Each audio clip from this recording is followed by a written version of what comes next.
The Strange Case of Dr. Jekyll and Mr. Hyde. By Robert Louis Stevenson. Story of the Door. M.R. Utterson the lawyer was a man of a rugged countenance, that was never lighted by a smile, cold, scanty and embarrassed in discourse, backward in sentiment, lean, long, dusty, dreary, and yet somehow lovable.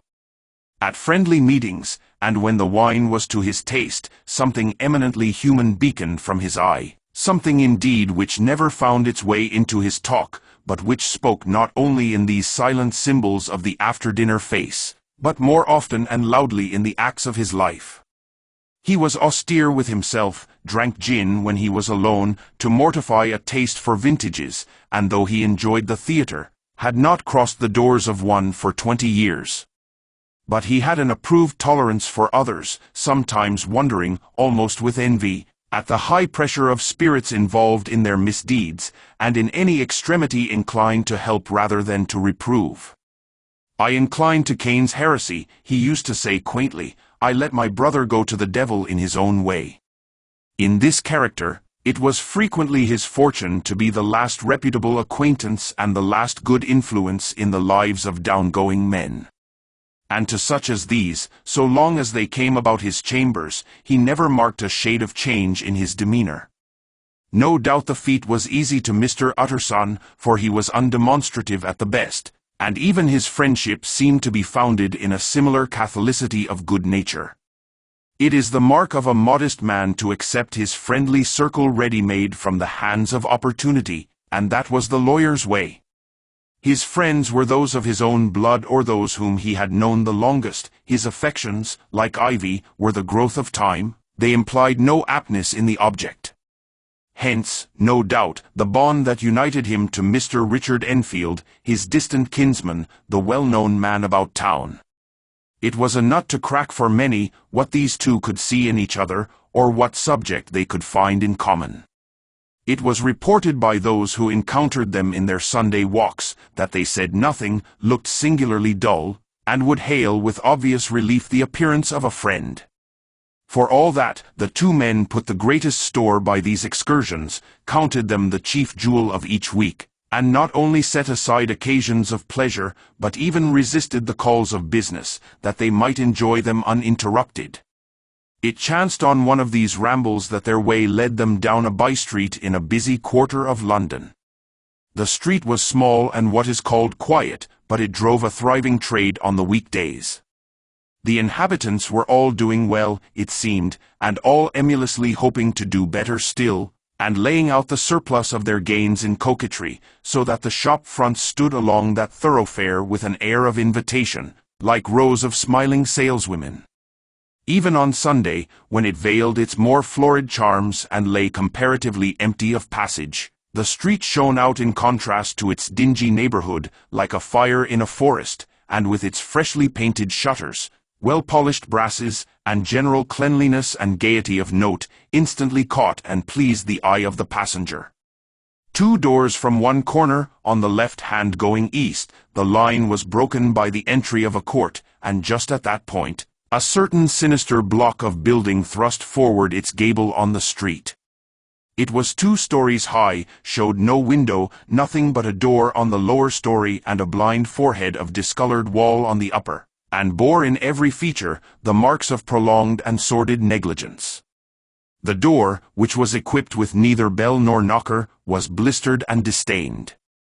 Tramps slouched into the recess and struck matches on the panels. Children kept shop upon the steps. The schoolboy had tried his knife on the mouldings, and for close on a generation, no one had appeared to drive away these random visitors or to repair their ravages. Mr. Enfield and the lawyer were on the other side of the by-street, but when they came abreast of the entry, the former lifted up his cane and pointed. "Did you ever remark that door?" he asked, and when his companion had replied in the affirmative, "It is connected in my mind," added he, with a very odd story. "Indeed," said Mr. Utterson, with a slight change of voice, "and what was that?"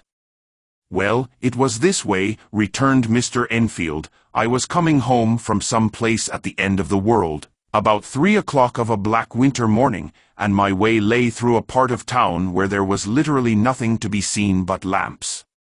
Street after street, and all the folks asleep street after street, all lighted up as if for a procession and all as empty as a church, till at last I got into that state of mind when a man listens and begins to long for the sight of a policeman.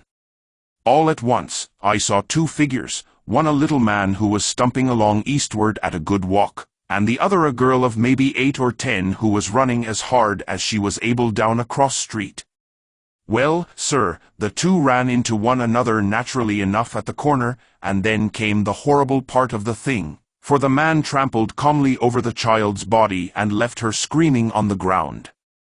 It sounds nothing to hear, but it was hellish to see. It wasn't like a man, it was like some damned juggernaut. I gave a view hello, took to my heels, collared my gentleman, and brought him back to where there was already quite a group about the screaming child. He was perfectly cool and made no resistance, but gave me one look, so ugly that it brought out the sweat on me like running. The people who had turned out were the girl's own family, and pretty soon, the doctor, for whom she had been sent, put in his appearance. Well, the child was not much the worse, more frightened, according to the sawbones, and there you might have supposed would be an end to it. But there was one curious circumstance. I had taken a loathing to my gentleman at first sight. So had the child's family, which was only natural. But the doctor's case was what struck me. He was the usual cut-and-dry apothecary, of no particular age and color, with a strong Edinburgh accent, and about as emotional as a bagpipe. Well, sir, he was like the rest of us. Every time he looked at my prisoner, I saw that Sawbones turn sick and white with the desire to kill him. I knew what was in his mind, just as he knew what was in mine, and killing being out of the question, we did the next best. We told the man we could and would make such a scandal out of this, as should make his name stink from one end of London to the other. If he had any friends or any credit, we undertook that he should lose them. And all the time, as we were pitching it in red hot, we were keeping the women off him as best we could, for they were as wild as harpies. I never saw a circle of such hateful faces, and there was the man in the middle, with a kind of black, sneering coolness, frightened too, I could see that, but carrying it off, sir, really like Satan. If you choose to make capital out of this accident, said he, I am naturally helpless. No gentleman but wishes to avoid a scene, says he. Name your figure. Well, we screwed him up to £100 for the child's family. He would have clearly liked to stick out, but there was something about the lot of us that meant mischief, and at last he struck. The next thing was to get the money, and where do you think he carried us but to that place with the door, whipped out a key, went in, and presently came back with the matter of £10 in gold and a cheque for the balance on Couts's, drawn payable to bearer and signed with a name that I can't mention, though it's one of the points of my story, but it was a name at least very well known and often printed. The figure was stiff, but the signature was good for more than that, if it was only genuine. I took the liberty of pointing out to my gentleman that the whole business looked apocryphal, and that a man does not, in real life, walk into a cellar door at 4 in the morning and come out of it with another man's cheque for close upon £100. But he was quite easy and sneering. Set your mind at rest, says he, I will stay with you till the banks open and cash the cheque myself. So we all set off, the doctor, and the child's father, and our friend and myself, and passed the rest of the night in my chambers, and next day, when we had breakfasted, went in a body to the bank. I gave in the cheque myself, and said I had every reason to believe it was a forgery. Not a bit of it. The cheque was genuine. Tut tut, said Mr. Utterson. I see you feel as I do, said Mr. Enfield. Yes, it's a bad story. For my man was a fellow that nobody could have to do with, a really damnable man, and the person that drew the cheque is the very pink of the proprieties, celebrated too, and, what makes it worse, one of your fellows who do what they call good blackmail, I suppose, an honest man paying through the nose for some of the capers of his youth. Blackmail House is what I call that place with the door, in consequence. Though even that, you know, is far from explaining all," he added, and with the words fell into a vein of musing. From this he was recalled by Mr. Utterson asking rather suddenly, "And you don't know if the drawer of the check lives there?" "A likely place, isn't it?" returned Mr. Enfield. "But I happen to have noticed his address. He lives in some square or other." "And you never asked about the place with the door," said Mr. Utterson. "No, sir, I had a delicacy," was the reply. "I feel very strongly about putting questions. It partakes too much of the style of the Day of Judgment. You start a question, and it's like starting a stone. You sit quietly on the top of a hill, and away the stone goes, starting others, and presently some bland old bird, the last you would have thought of, is knocked on the head in his own back garden, and the family have to change their name. No, sir, I make it a rule of mine, the more it looks like Queer Street, the less I ask." "A very good rule, too," said the lawyer. "But I have studied the place for myself," continued Mr. Enfield. "It seems scarcely a house. There is no other door, and nobody goes in or out of that one but, once in a great while, the gentleman of my adventure. There are 3 windows looking on the court on the first floor, none below. The windows are always shut but they're clean. And then there is a chimney which is generally smoking, so somebody must live there.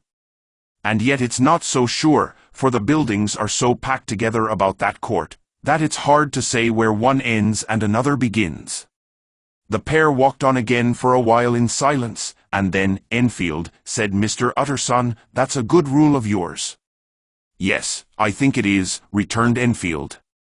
"But for all that," continued the lawyer, "there's one point I want to ask. I want to ask the name of that man who walked over the child." "Well," said Mr. Enfield, "I can't see what harm it would do. It was a man of the name of Hyde."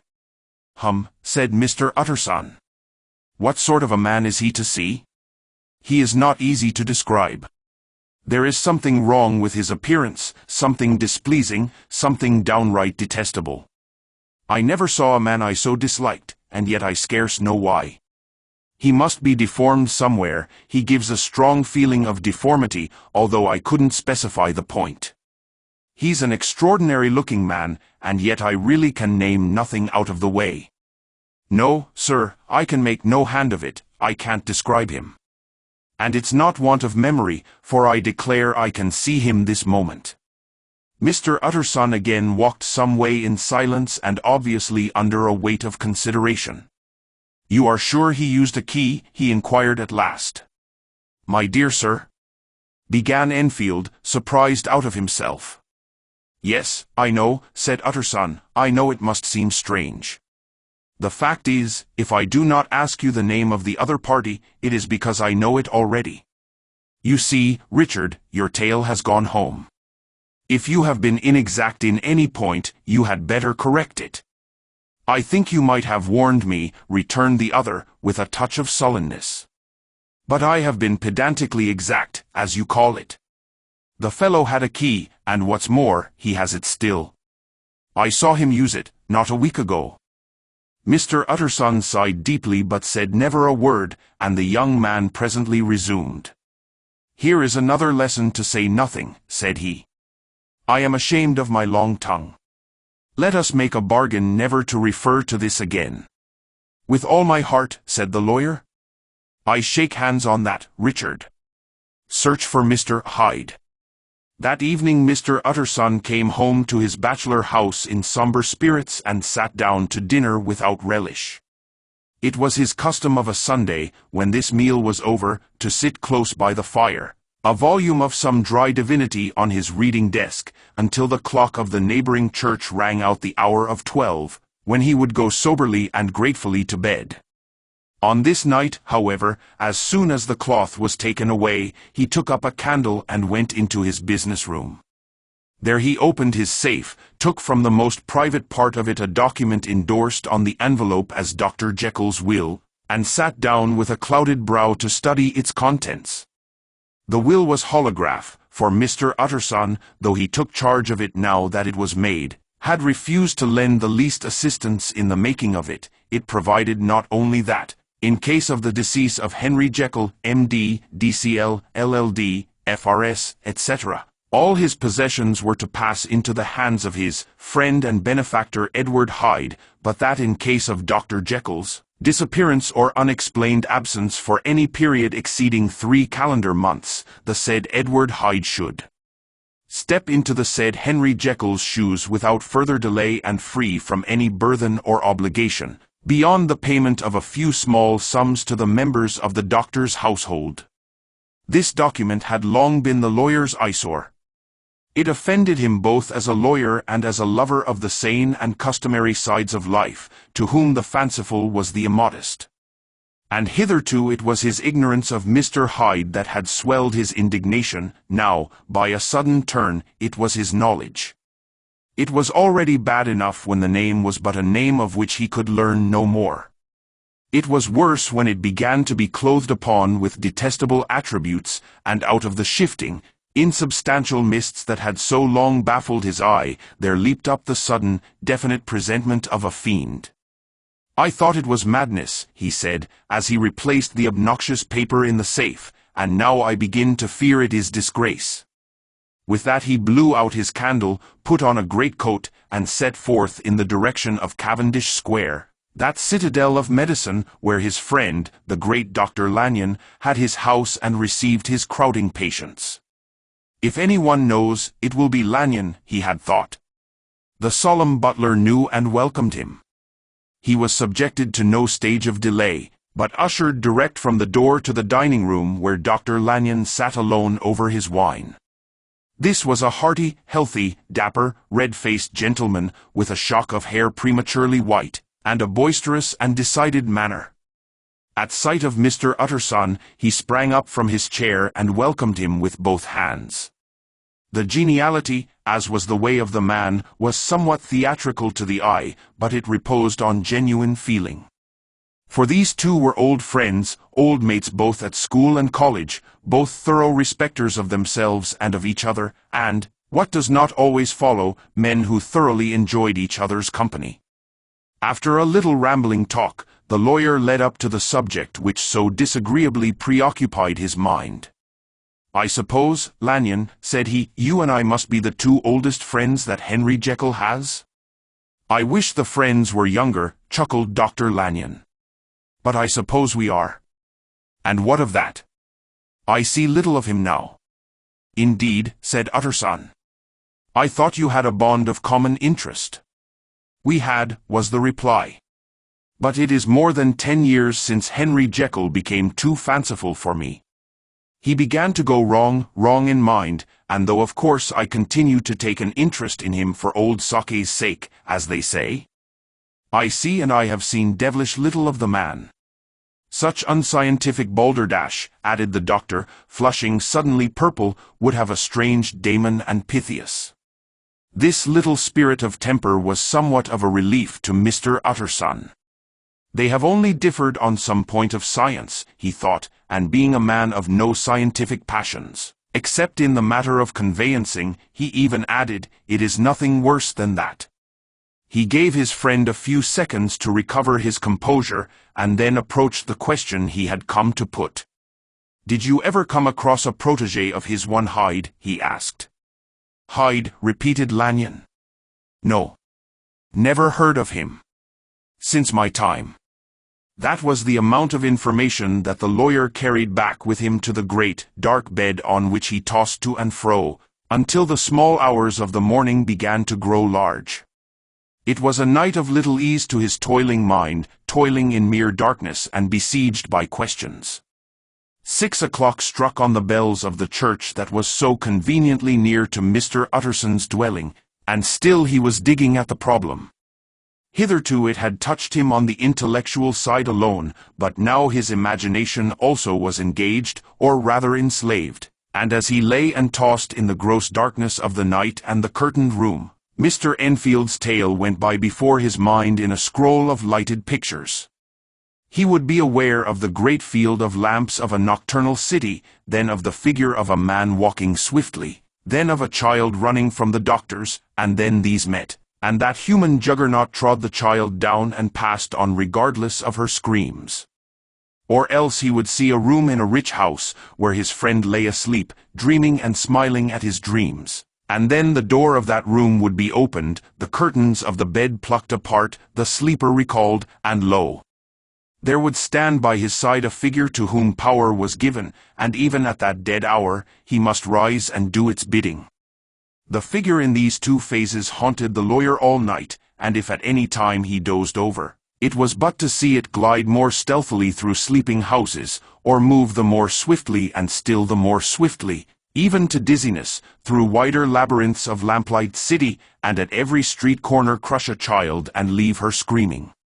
And still the figure had no face by which he might know it, even in his dreams, it had no face, or one that baffled him and melted before his eyes. And thus it was that there sprang up and grew apace in the lawyer's mind a singularly strong, almost an inordinate, curiosity to behold the features of the real Mr. Hyde.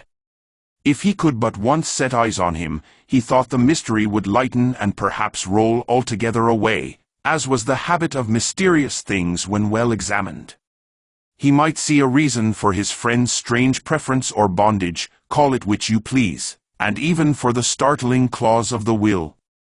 At least it would be a face worth seeing, the face of a man who was without bowels of mercy, a face which had but to show itself to raise up, in the mind of the unimpressionable Enfield, a spirit of enduring hatred. From that time forward, Mr. Utterson began to haunt the door in the by-street of shops. In the morning before office hours, at noon when business was plenty and time scarce, at night under the face of the fogged city moon, by all lights and at all hours of solitude or concourse, the lawyer was to be found on his chosen post. If he be Mr. Hyde, he had thought, I shall be Mr. Seek. And at last his patience was rewarded. It was a fine dry night, frost in the air, the streets as clean as a ballroom floor, the lamps, unshaken by any wind, drawing a regular pattern of light and shadow. By 10 o'clock, when the shops were closed, the by-street was very solitary and, in spite of the low growl of London from all round, very silent. Small sounds carried far, domestic sounds out of the houses were clearly audible on either side of the roadway, and the rumor of the approach of any passenger preceded him by a long time. Mr. Utterson had been some minutes at his post, when he was aware of an odd, light footstep drawing near. In the course of his nightly patrols, he had long grown accustomed to the quaint effect with which the footfalls of a single person, while he is still a great way off, suddenly spring out distinct from the vast hum and clatter of the city. Yet his attention had never before been so sharply and decisively arrested, and it was with a strong, superstitious prevision of success that he withdrew into the entry of the court. The steps drew swiftly nearer, and swelled out suddenly louder as they turned the end of the street. The lawyer, looking forth from the entry, could soon see what manner of man he had to deal with. He was small and very plainly dressed, and the look of him, even at that distance, went somehow strongly against the watcher's inclination. But he made straight for the door, crossing the roadway to save time, and as he came, he drew a key from his pocket like one approaching home. Mr. Utterson stepped out and touched him on the shoulder as he passed. "Mr. Hyde, I think?" Mr. Hyde shrank back with a hissing intake of the breath. But his fear was only momentary, and though he did not look the lawyer in the face, he answered coolly enough, "That is my name." "What do you want?" "I see you are going in," returned the lawyer. "I am an old friend of Dr. Jekyll's, Mr. Utterson of Gaunt Street. You must have heard my name, and meeting you so conveniently, I thought you might admit me." "You will not find Dr. Jekyll, he is from home," replied Mr. Hyde, blowing in the key. And then suddenly, but still without looking up, "How did you know me?" he asked. "On your side," said Mr. Utterson. "Will you do me a favor?" "With pleasure," replied the other. "What shall it be?" "Will you let me see your face?" asked the lawyer. Mr. Hyde appeared to hesitate, and then, as if upon some sudden reflection, fronted about with an air of defiance, and the pair stared at each other pretty fixedly for a few seconds. Now I shall know you again, said Mr. Utterson. It may be useful. Yes, returned Mr. Hyde, it is as well we have met, and apropos, you should have my address. And he gave a number of a street in Soho. Good God, thought Mr. Utterson, can he, too, have been thinking of the will? But he kept his feelings to himself and only grunted in acknowledgment of the address. And now, said the other, how did you know me? By description, was the reply. Whose description? We have common friends, said Mr. Utterson. Common friends, echoed Mr. Hyde, a little hoarsely. Who are they? Jekyll, for instance, said the lawyer. He never told you, cried Mr. Hyde, with a flush of anger. I did not think you would have lied. Come, said Mr. Utterson, that is not fitting language. The other snarled aloud into a savage laugh, and the next moment, with extraordinary quickness, he had unlocked the door and disappeared into the house. The lawyer stood a while when Mr. Hyde had left him, the picture of disquietude. Then he began slowly to mount the street, pausing every step or two and putting his hand to his brow like a man in mental perplexity. The problem he was thus debating as he walked was one of a class that is rarely solved.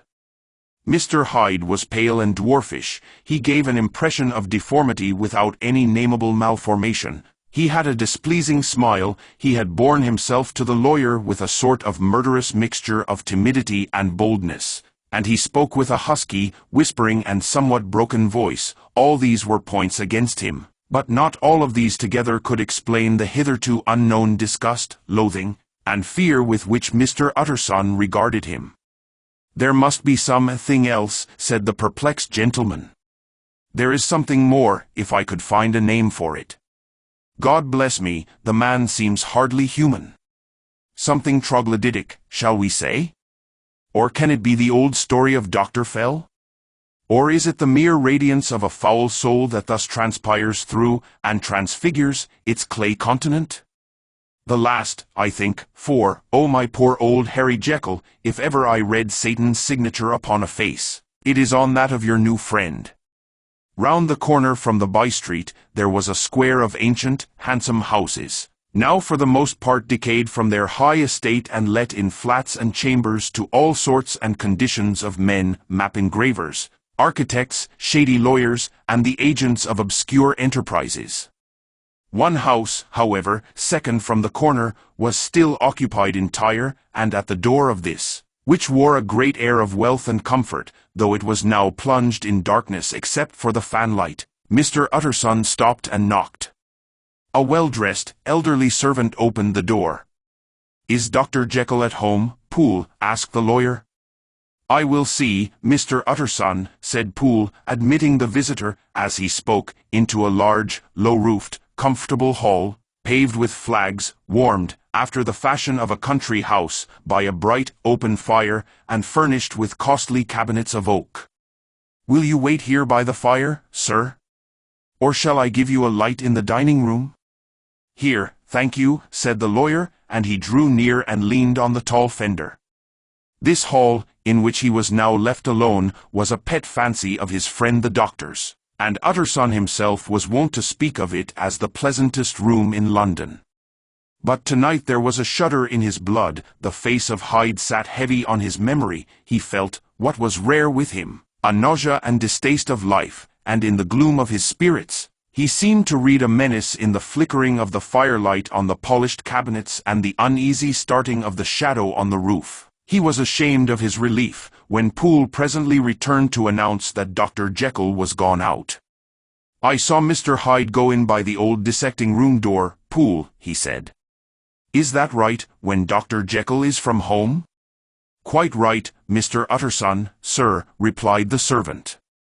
"Mr. Hyde has a key." "Your master seems to repose a great deal of trust in that young man, Poole," resumed the other musingly. "Yes, sir, he do indeed," said Poole. "We have all orders to obey him." "I do not think I ever met Mr. Hyde," asked Utterson. "Oh, dear no, sir. He never dines here," replied the butler. Indeed, we see very little of him on this side of the house. He mostly comes and goes by the laboratory. Well, good night, Poole.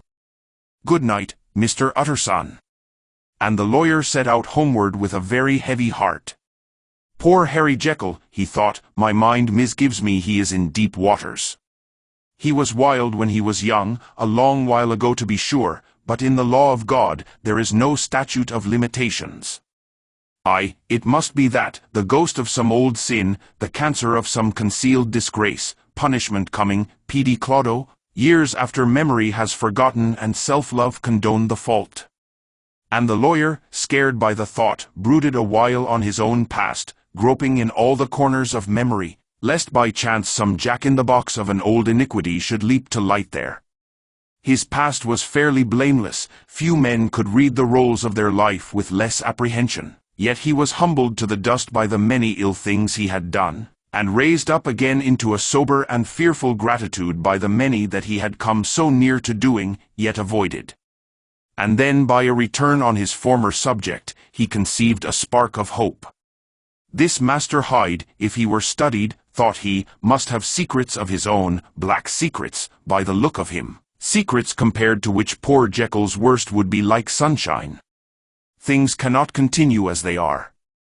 It turns me cold to think of this creature stealing like a thief to Harry's bedside. Poor Harry, what awakening! And the danger of it, for if this Hyde suspects the existence of the will, he may grow impatient to inherit. I must put my shoulder to the wheel if Jekyll will but let me, he added, if Jekyll will only let me. For once more he saw before his mind's eye, as clear as a transparency, the strange clauses of the will. Dr. Jekyll was quite at ease.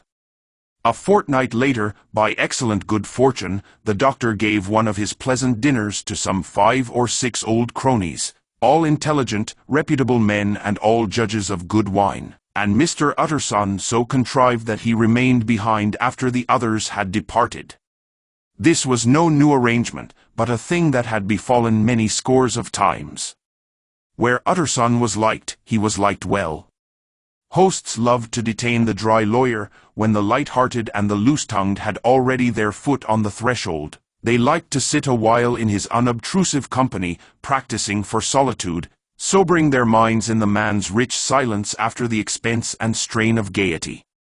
To this rule, Dr. Jekyll was no exception, and as he now sat on the opposite side of the fire, a large, well-made, smooth-faced man of 50, with something of a slyish cast perhaps, but every mark of capacity and kindness you could see by his looks that he cherished for Mr. Utterson a sincere and warm affection. "I have been wanting to speak to you, Jekyll," began the latter. "You know that will of yours?" A close observer might have gathered that the topic was distasteful, but the doctor carried it off gaily. "My poor Utterson," said he, "you are unfortunate in such a client. I never saw a man so distressed as you were by my will, unless it were that hidebound pedant, Lanyon, at what he called my scientific heresies. Oh, I know he's a good fellow, you needn't frown, an excellent fellow, and I always mean to see more of him. But a hidebound pedant for all that, an ignorant, blatant pedant. I was never more disappointed in any man than Lanyon. You know I never approved of it," pursued Utterson, ruthlessly disregarding the fresh topic. "My will?" "Yes, certainly, I know that," said the doctor, a trifle sharply. "You have told me so." "Well, I tell you so again," continued the lawyer. "I have been learning something of young Hyde." The large handsome face of Dr. Jekyll grew pale to the very lips, and there came a blackness about his eyes. "I do not care to hear more," said he. "This is a matter I thought we had agreed to drop." "What I heard was abominable," said Utterson. "It can make no change." "You do not understand my position," returned the doctor, with a certain incoherency of manner. "I am painfully situated, Utterson. My position is a very strange one. It is one of those affairs that cannot be mended by talking." "Jekyll," said Utterson, "you know me, I am a man to be trusted. Make a clean breast of this in confidence, and I make no doubt I can get you out of it." "My good Utterson," said the doctor, "this is very good of you, this is downright good of you, and I cannot find words to thank you in. I believe you fully, I would trust you before any man alive, aye, before myself, if I could make the choice. But indeed it isn't what you fancy, it is not so bad as that, and just to put your good heart at rest, I will tell you one thing. The moment I choose, I can be rid of Mr. Hyde. I give you my hand upon that, and I thank you again and again, and I will just add one little word, Utterson, that I'm sure you'll take in good part. This is a private matter, and I beg of you to let it sleep." Utterson reflected a little, looking in the fire. "I have no doubt you are perfectly right," he said at last, getting to his feet. "Well, but since we have touched upon this business, and for the last time I hope," continued the doctor, "there is one point I should like you to understand. I have really a very great interest in poor Hyde. I know you have seen him, he told me so, and I fear he was rude. But I do sincerely take a very great interest in that young man, and if I am taken away, Utterson, I wish you to promise me that you will bear with him and get his rights for him. I think you would, if you knew all, and it would be a weight off my mind if you would promise." "I can't pretend that I shall ever like him," said the lawyer. "I don't ask that," pleaded Jekyll, laying his hand upon the other's arm. "I only ask for justice. I only ask you to help him for my sake, when I am no longer here."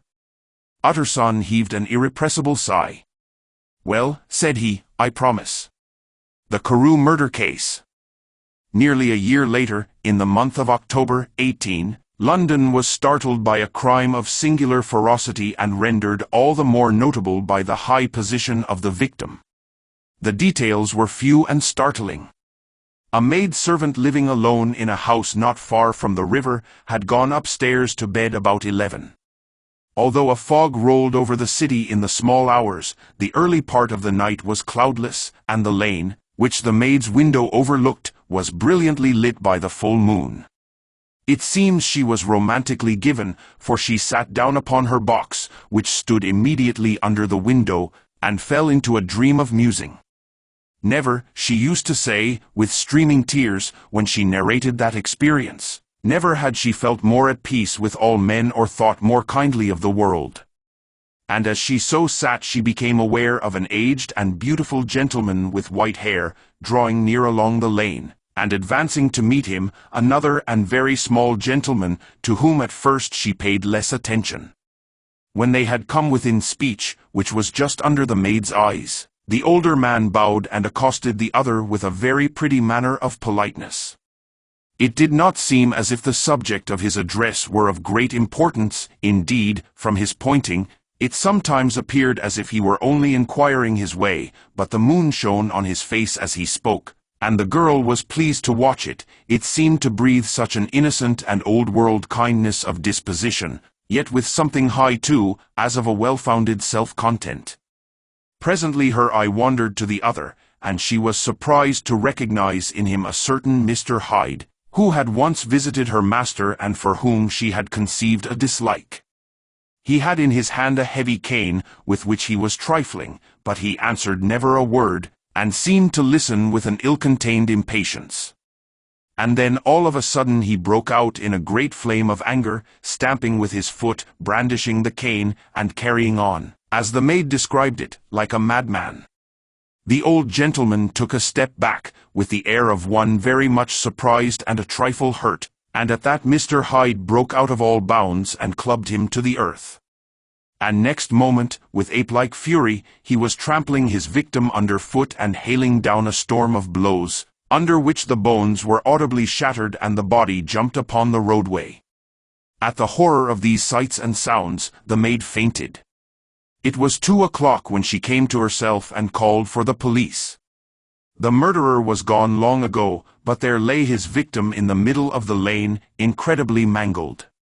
The stick with which the deed had been done, although it was of some rare and very tough and heavy wood, had broken in the middle under the stress of this insensate cruelty, and one splintered half had rolled in the neighboring gutter. The other, without doubt, had been carried away by the murderer. A purse and a gold watch were found upon the victim, but no cards or papers, except a sealed and stamped envelope, which he had been probably carrying to the post, and which bore the name and address of Mr. Utterson. This was brought to the lawyer the next morning, before he was out of bed, and he had no sooner seen it, and been told the circumstances, than he shot out a solemn lip. "I shall say nothing till I have seen the body," said he. "This may be very serious. Have the kindness to wait while I dress."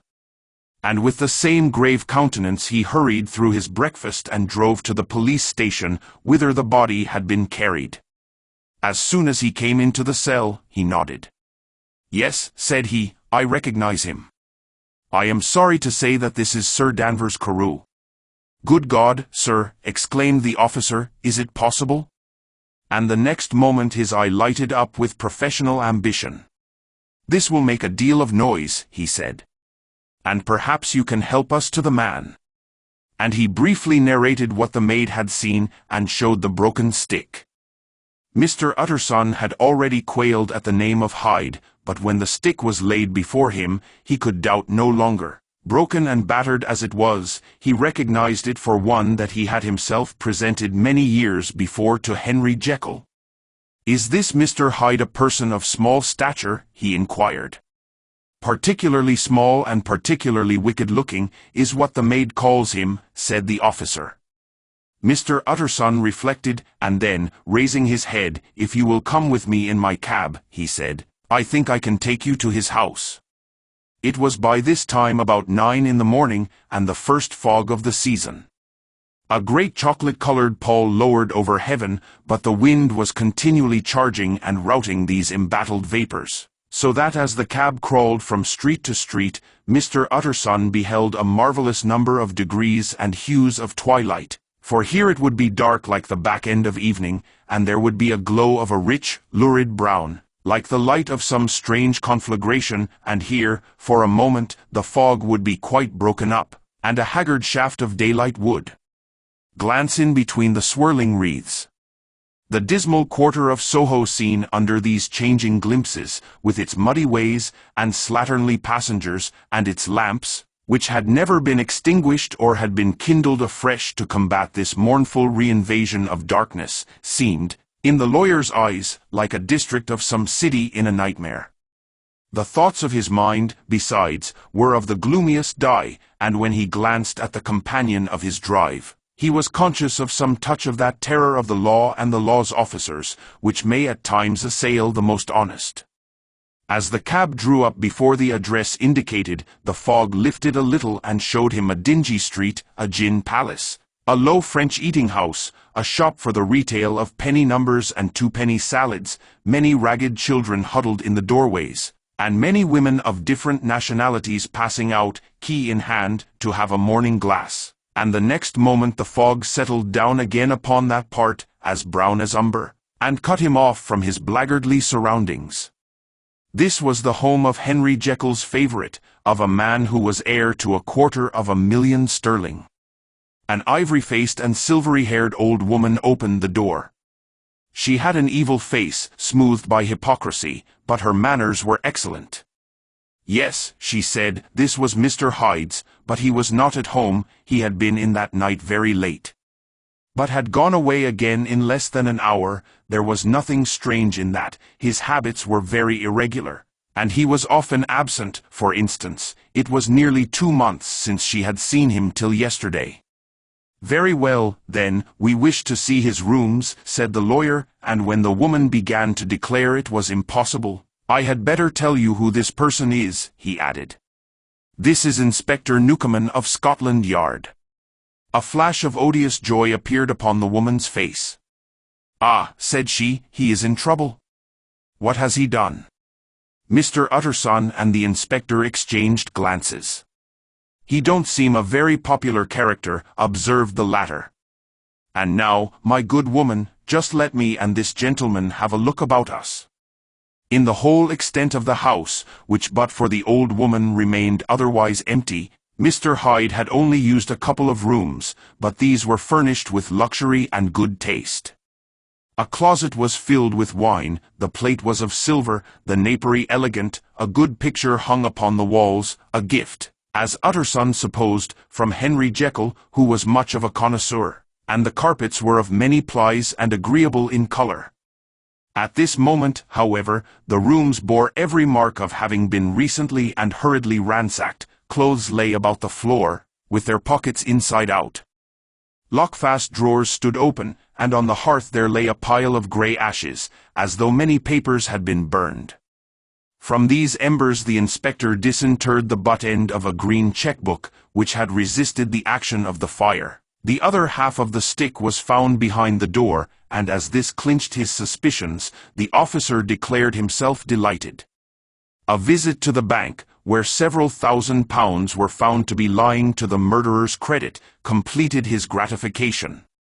"You may depend upon it, sir," he told Mr. Utterson, "I have him in my hand. He must have lost his head, or he never would have left the stick or, above all, burned the cheque-book. Why, money's life to the man. We have nothing to do but wait for him at the bank, and get out the handbills." This last, however, was not so easy of accomplishment, for Mr. Hyde had numbered few familiars. Even the master of the servant-maid had only seen him twice. His family could nowhere be traced, he had never been photographed, and the few who could describe him differed widely, as common observers will. Only on one point were they agreed, and that was the haunting sense of unexpressed deformity with which the fugitive impressed his beholders. Incident of the letter. It was late in the afternoon when Mr. Utterson found his way to Dr. Jekyll's door, where he was at once admitted by Poole and carried down by the kitchen offices and across a yard which had once been a garden, to the building which was indifferently known as the laboratory or the dissecting rooms. The doctor had bought the house from the heirs of a celebrated surgeon, and his own tastes being rather chemical than anatomical, had changed the destination of the block at the bottom of the garden. It was the first time that the lawyer had been received in that part of his friend's quarters, and he eyed the dingy, windowless structure with curiosity, and gazed round with a distasteful sense of strangeness as he crossed the theatre, once crowded with eager students and now lying gaunt and silent, the tables laden with chemical apparatus, the floor strewn with crates and littered with packing straw, and the light falling dimly through the foggy cupola. At the further end, a flight of stairs mounted to a door covered with red baize, and through this, Mr. Utterson was at last received into the doctor's cabinet.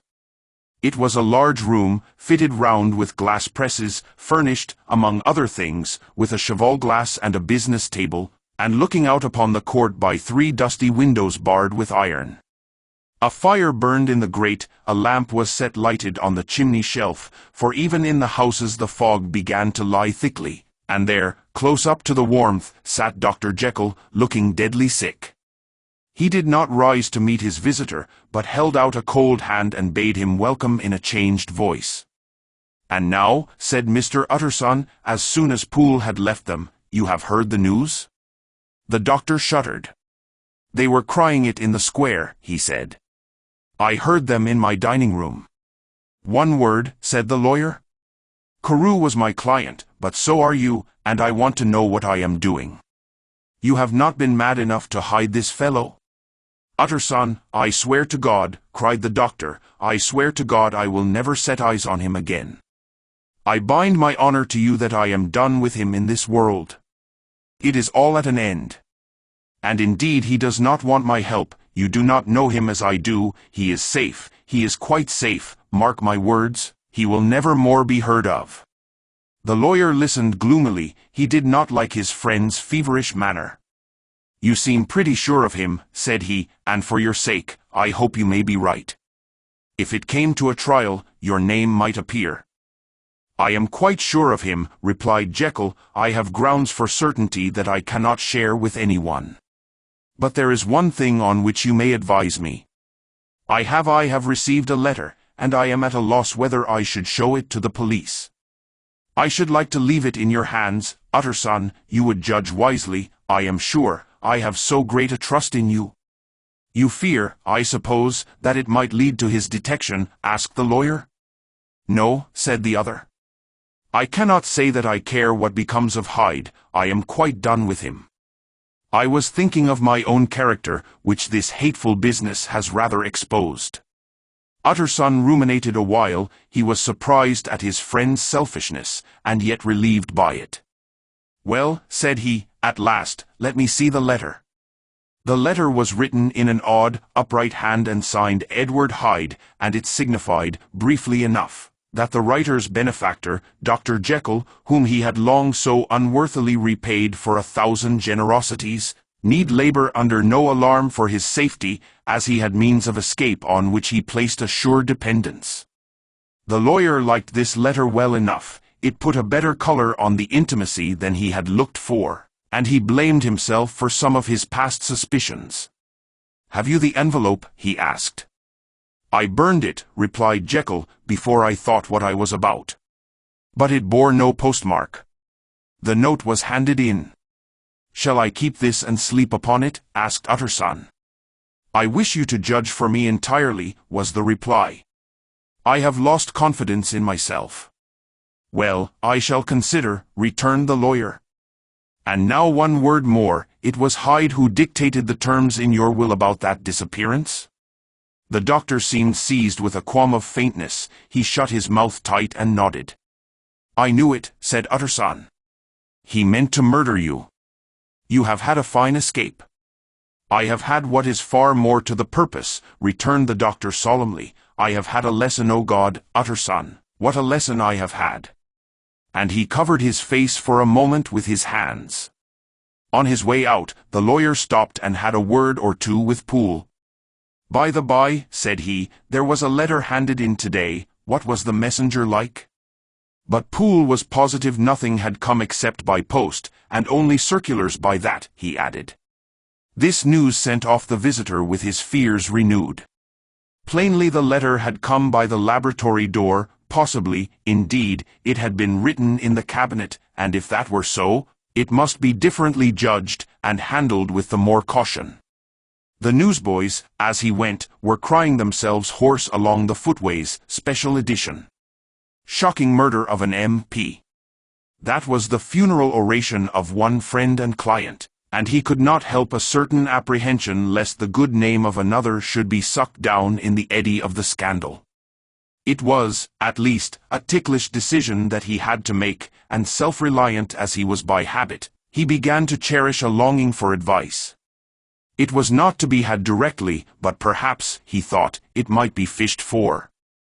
Presently after, he sat on one side of his own hearth, with Mr. Guest, his head clerk, upon the other, and midway between, at a nicely calculated distance from the fire, a bottle of a particular old wine that had long dwelt unsunned in the foundations of his house. The fog still slept on the wing above the drowned city, where the lamps glimmered like carbuncles, and through the muffle and smother of these fallen clouds, the procession of the town's life was still rolling in through the great arteries with a sound as of a mighty wind.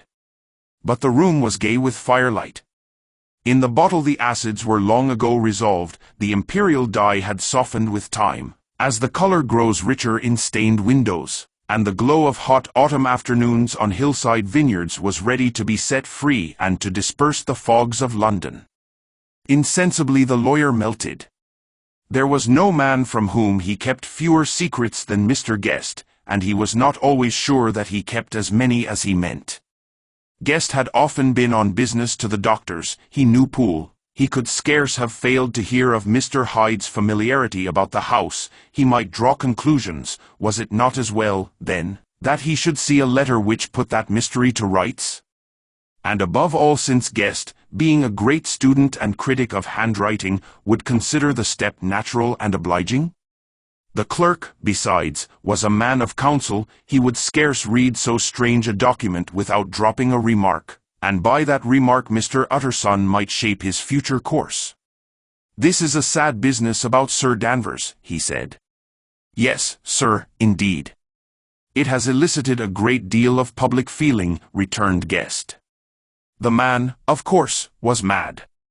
I should like to hear your views on that, replied Utterson. I have a document here in his handwriting. It is between ourselves, for I scarce know what to do about it. It is an ugly business at the best.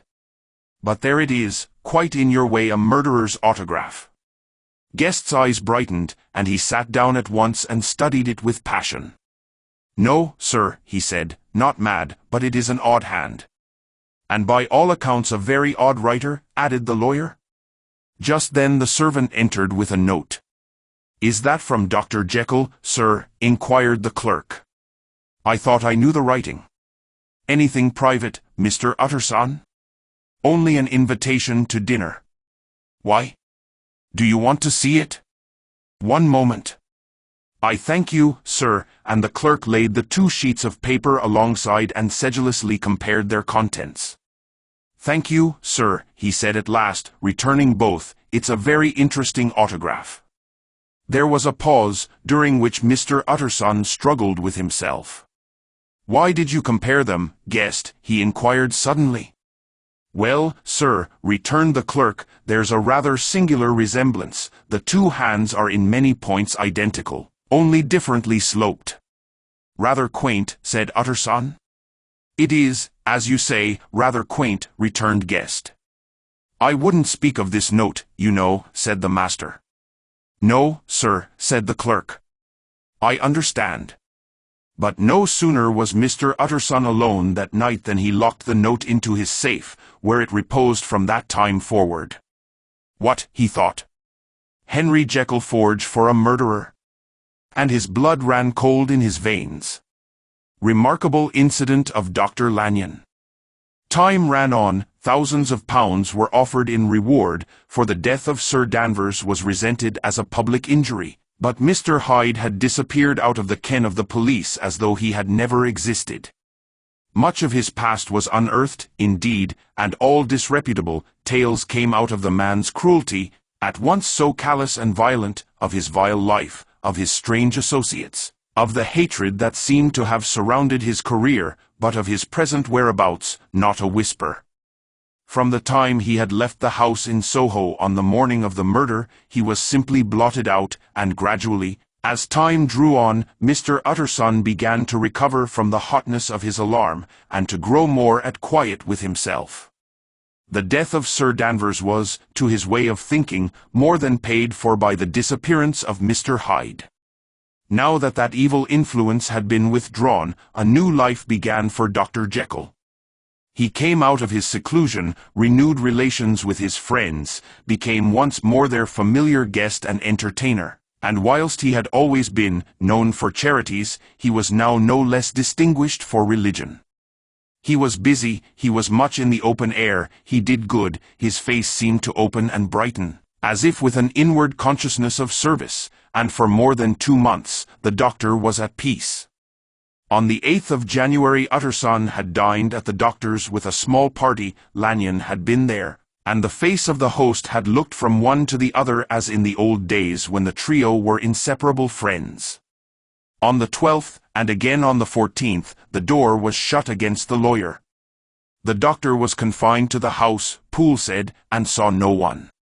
On the 15th, he tried again, and was again refused, and having now been used for the last 2 months to see his friend almost daily, he found this return of solitude to weigh upon his spirits. The 5th night he had in Guest to dine with him, and the 6th he betook himself to Dr. Lanyon's. There at least he was not denied admittance, but when he came in, he was shocked at the change which had taken place in the doctor's appearance. He had his death warrant written legibly upon his face. The rosy man had grown pale, his flesh had fallen away, he was visibly balder and older, and yet it was not so much. These tokens of a swift physical decay that arrested the lawyer's notice, as a look in the eye and quality of manner that seemed to testify to some deep-seated terror of the mind.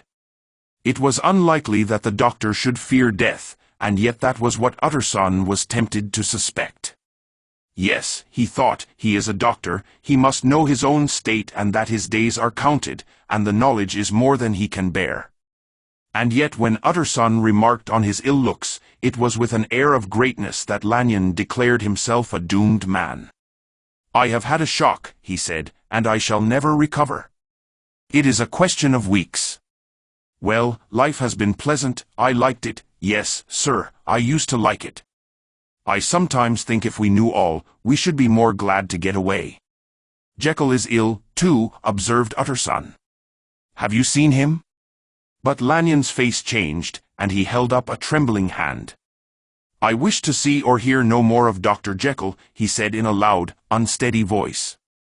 I am quite done with that person, and I beg that you will spare me any allusion to one whom I regard as dead. Tut tut, said Mr. Utterson, and then, after a considerable pause, can't I do anything, he inquired.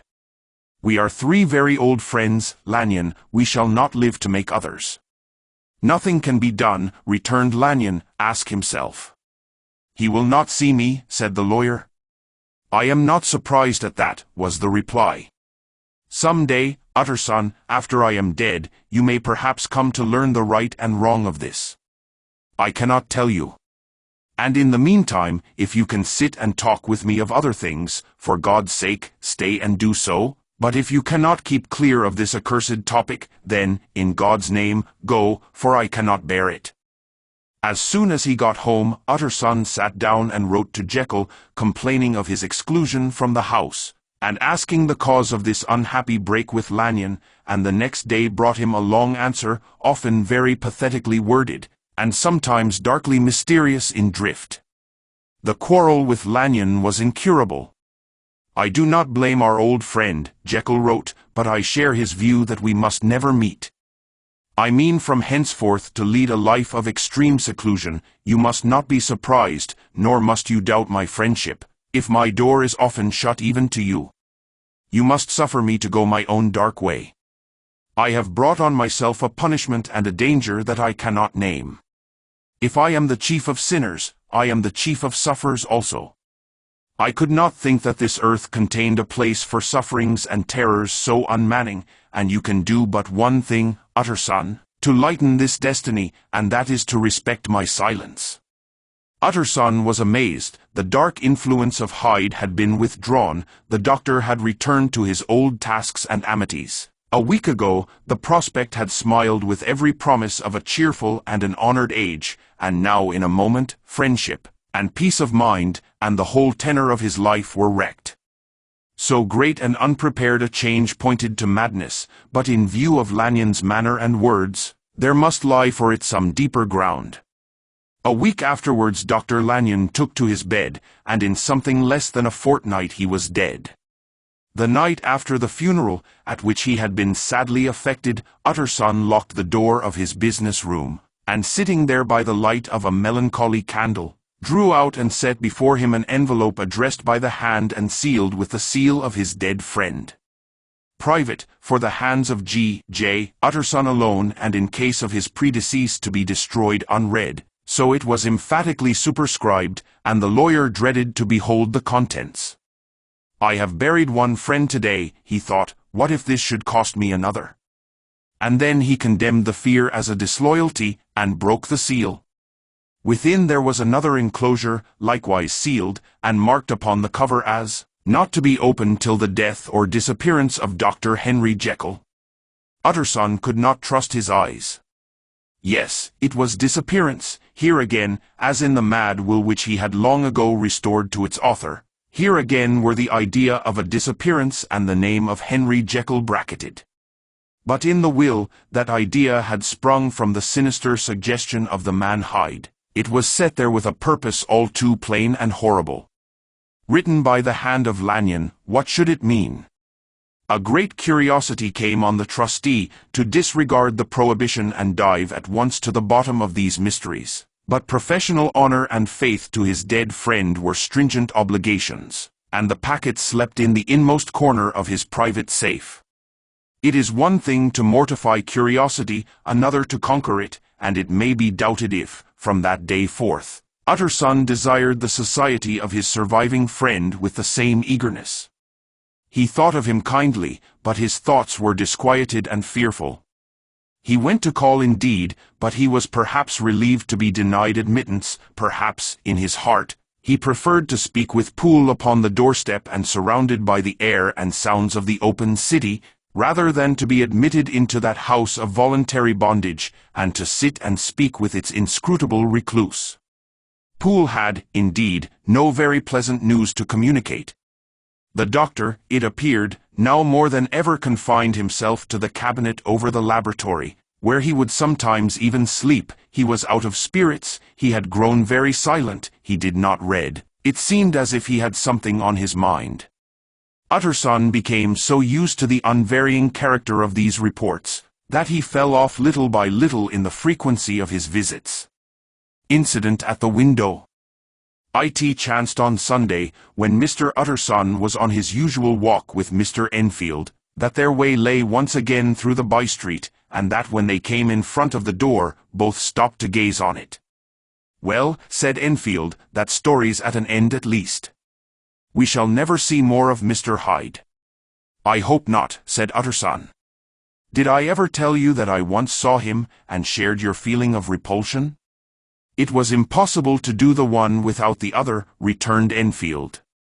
"And by the way, what an ass you must have thought me, not to know that this was a back way to Dr. Jekyll's. It was partly your own fault that I found it out, even when I did."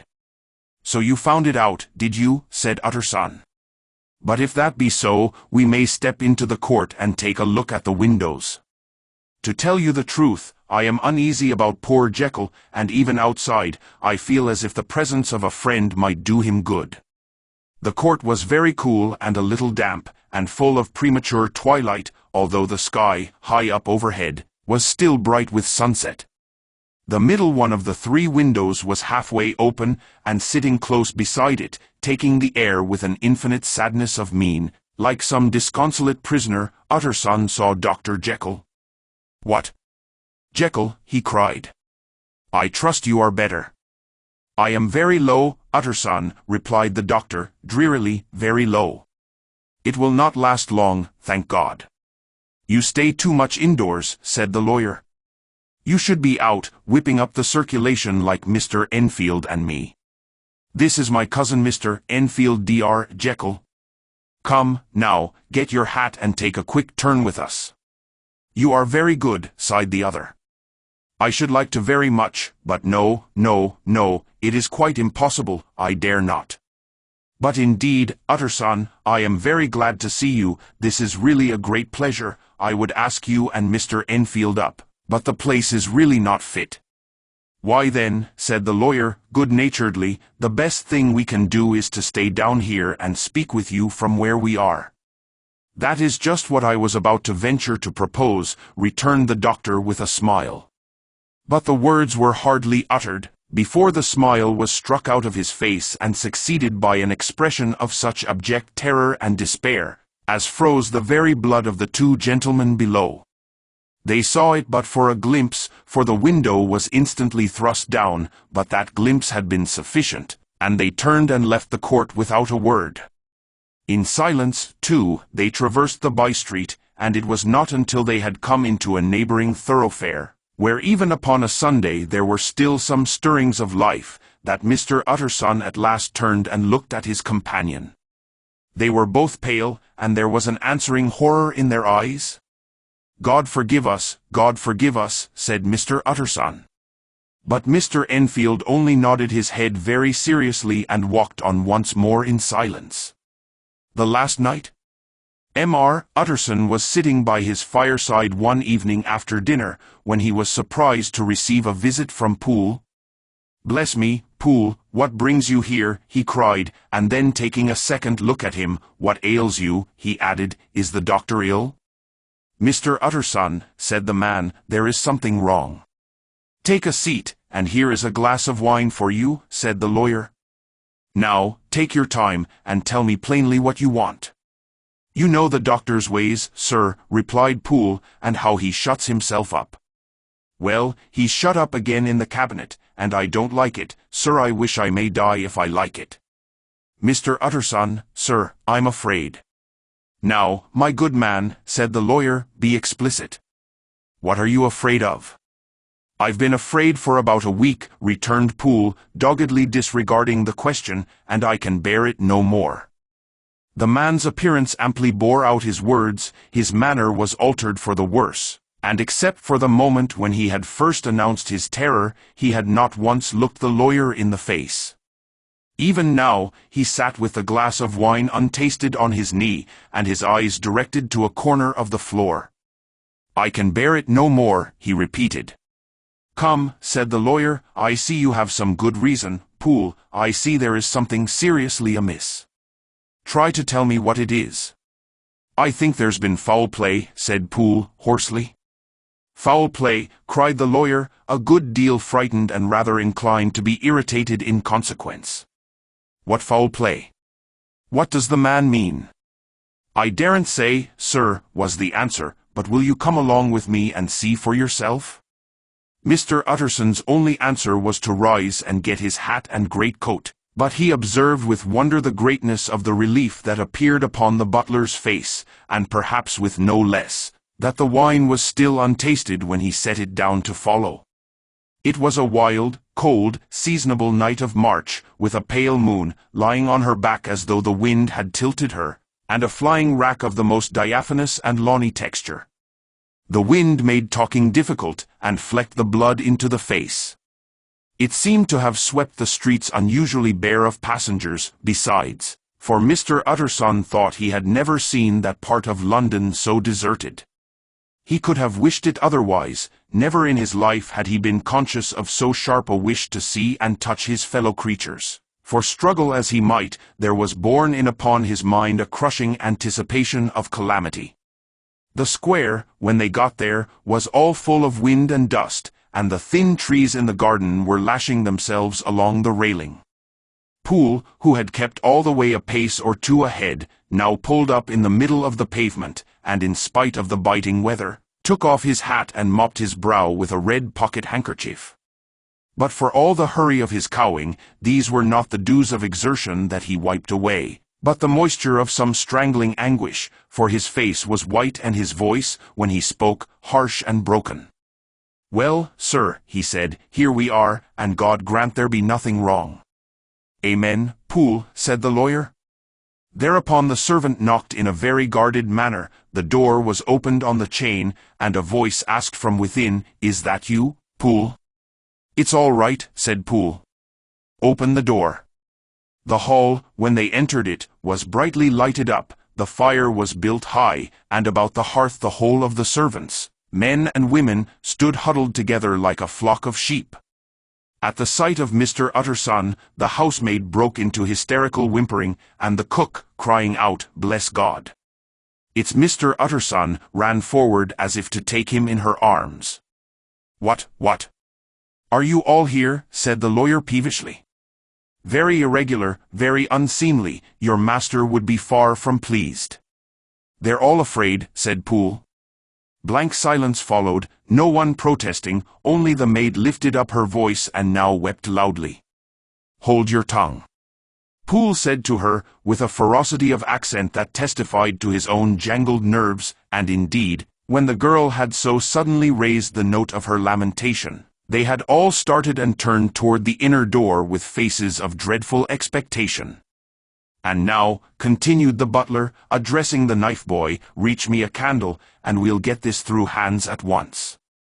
And then he begged Mr. Utterson to follow him, and led the way to the back garden. "Now, sir," said he, "you come as gently as you can. I want you to hear, and I don't want you to be heard.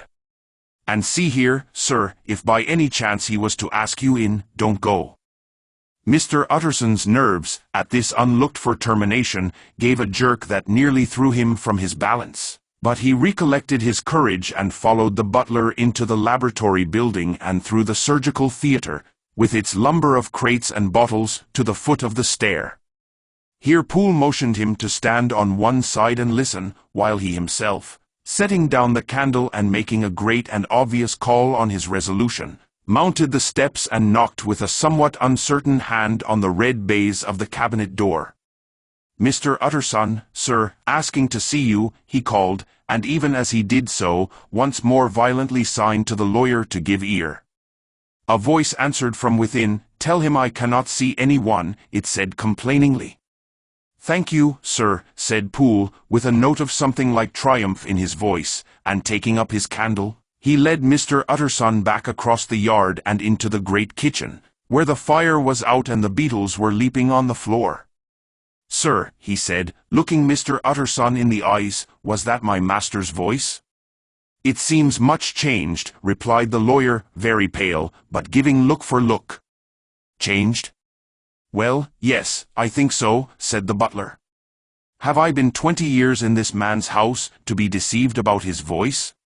"No, sir, master's made away with. He was made away with 8 days ago, when we heard him cry out upon the name of God. And who's in there instead of him, and why it stays there, is a thing that cries to heaven, Mr. Utterson."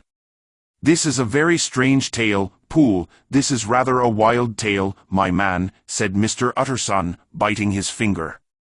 "Suppose it were as you suppose, supposing Dr. Jekyll to have been, well, murdered, what could induce the murderer to stay? That won't hold water, it doesn't commend itself to reason." "Well, Mr. Utterson, you are a hard man to satisfy, but I'll do it yet," said Poole. "All this last week, you must know, him, or it, or whatever it is that lives in that cabinet, has been crying night and day for some sort of medicine and cannot get it to his mind.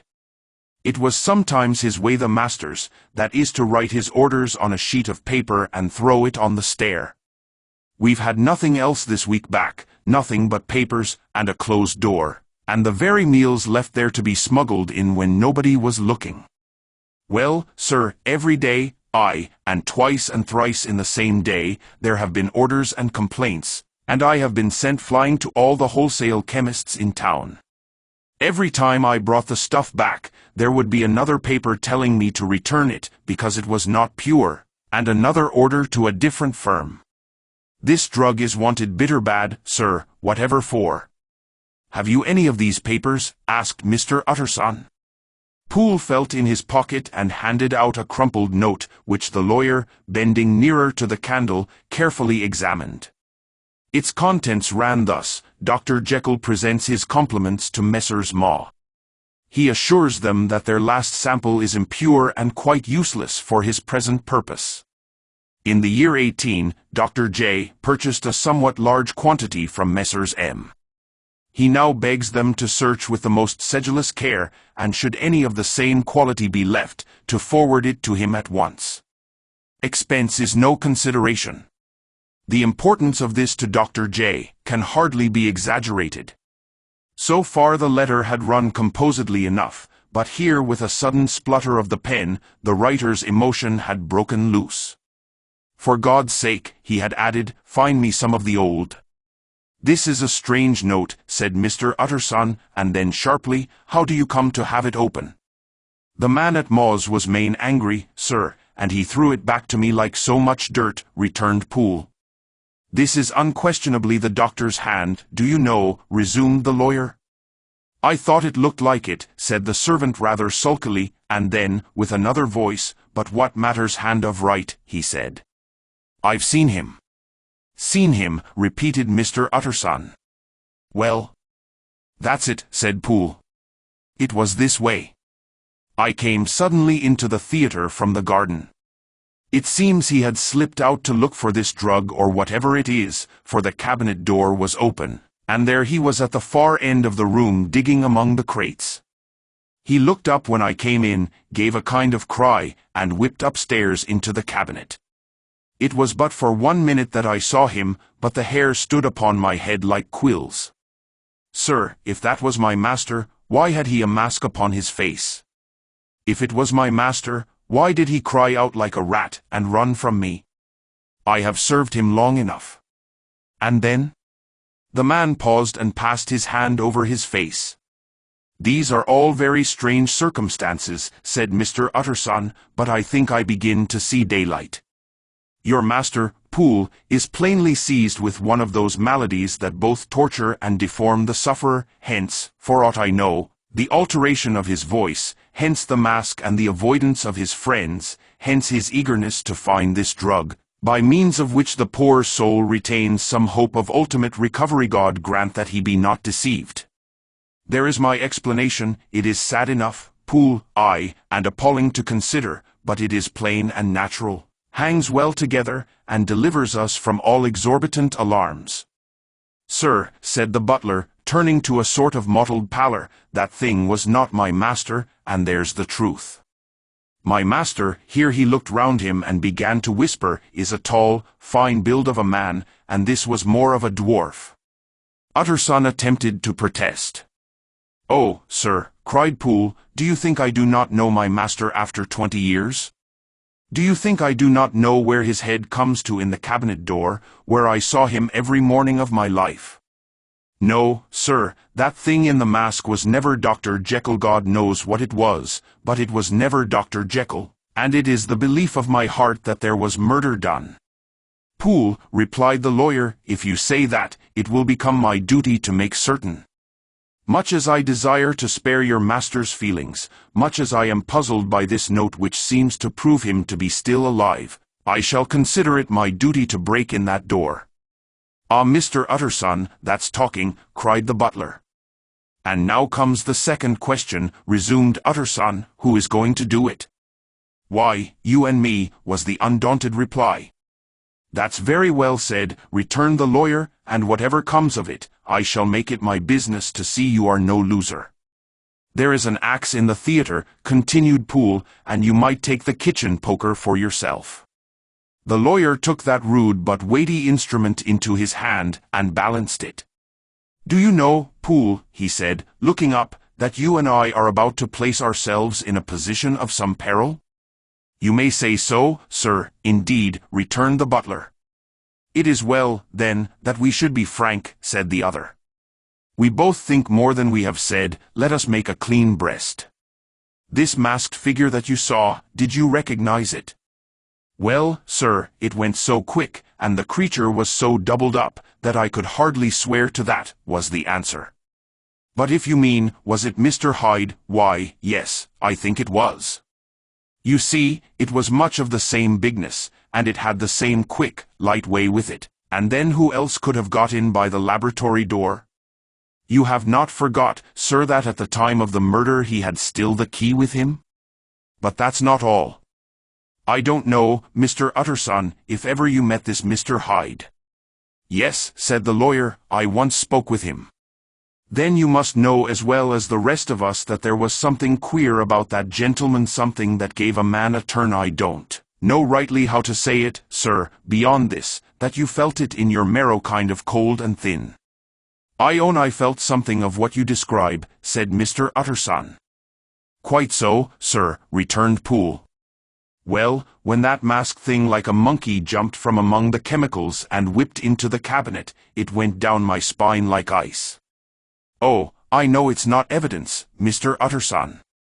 I'm book-learned enough for that, but a man has his feelings, and I give you my Bible word it was Mr. Hyde.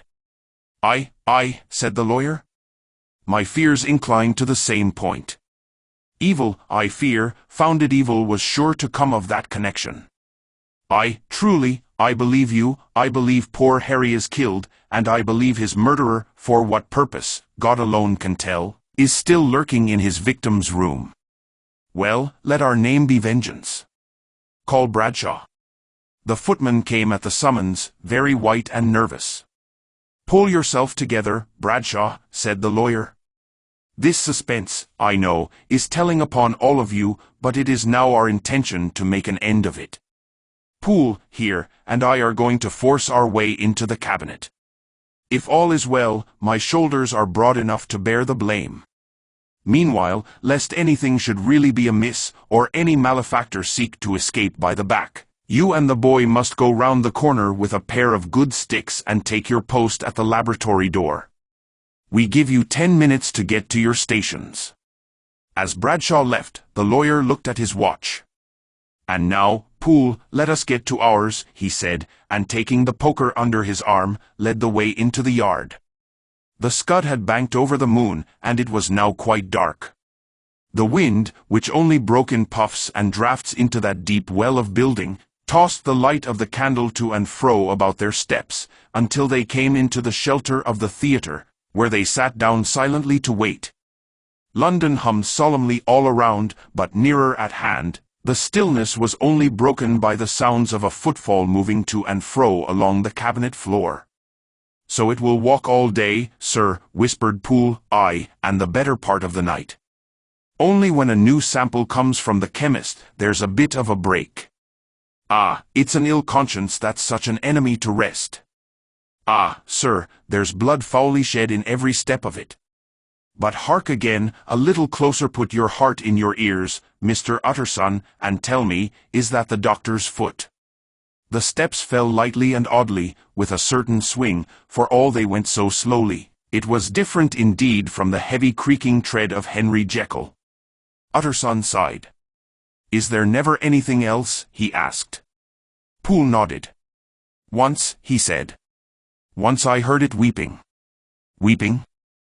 How that?" said the lawyer, conscious of a sudden chill of horror. "Weeping like a woman or a lost soul," said the butler. "I came away with that upon my heart, that I could have wept too." But now the 10 minutes drew to an end. Poole disinterred the axe from under a stack of packing straw, the candle was set upon the nearest table to light them to the attack, and they drew near with bated breath to where that patient foot was still going up and down, in the quiet of the night. "Jekyll," cried Utterson, with a loud voice, "I demand to see you." He paused a moment, but there came no reply. "I give you fair warning, our suspicions are aroused, and I must and shall see you," he resumed, "if not by fair means, then by foul. If not of your consent, then by brute force." "Utterson," said the voice, "for God's sake, have mercy." "Ah, that's not Jekyll's voice, it's Hyde's," cried Utterson. "Down with the door, Poole." Poole swung the axe over his shoulder, the blow shook the building, and the red baize door leaped against the lock and hinges. A dismal screech, as of mere animal terror, rang from the cabinet. Up went the axe again, and again the panels crashed and the frame bounded, for times the blow fell, but the wood was tough and the fittings were of excellent workmanship, and it was not until the fifth that the lock burst in sunder and the wreck of the door fell inwards on the carpet. The besiegers, appalled by their own riot and the stillness that had succeeded, stood back a little and peered in. There lay the cabinet before their eyes in the quiet lamplight, a good fire glowing and chattering on the hearth, the kettle singing its thin strain, a drawer or two open, papers neatly set forth on the business table, and nearer the fire, the things laid out for tea, the quietest room, you would have said, and, but for the glazed presses full of chemicals, the most commonplace that night in London.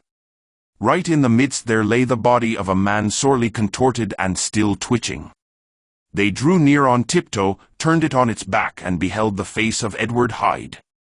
He was dressed in clothes far too large for him, clothes of the doctor's bigness. The cords of his face still moved with a semblance of life, but life was quite gone, and by the crushed phial in the hand and the strong smell of kernels that hung upon the air, Utterson knew that he was looking on the body of a self-destroyer. "We have come too late," he said sternly, "whether to save or punish.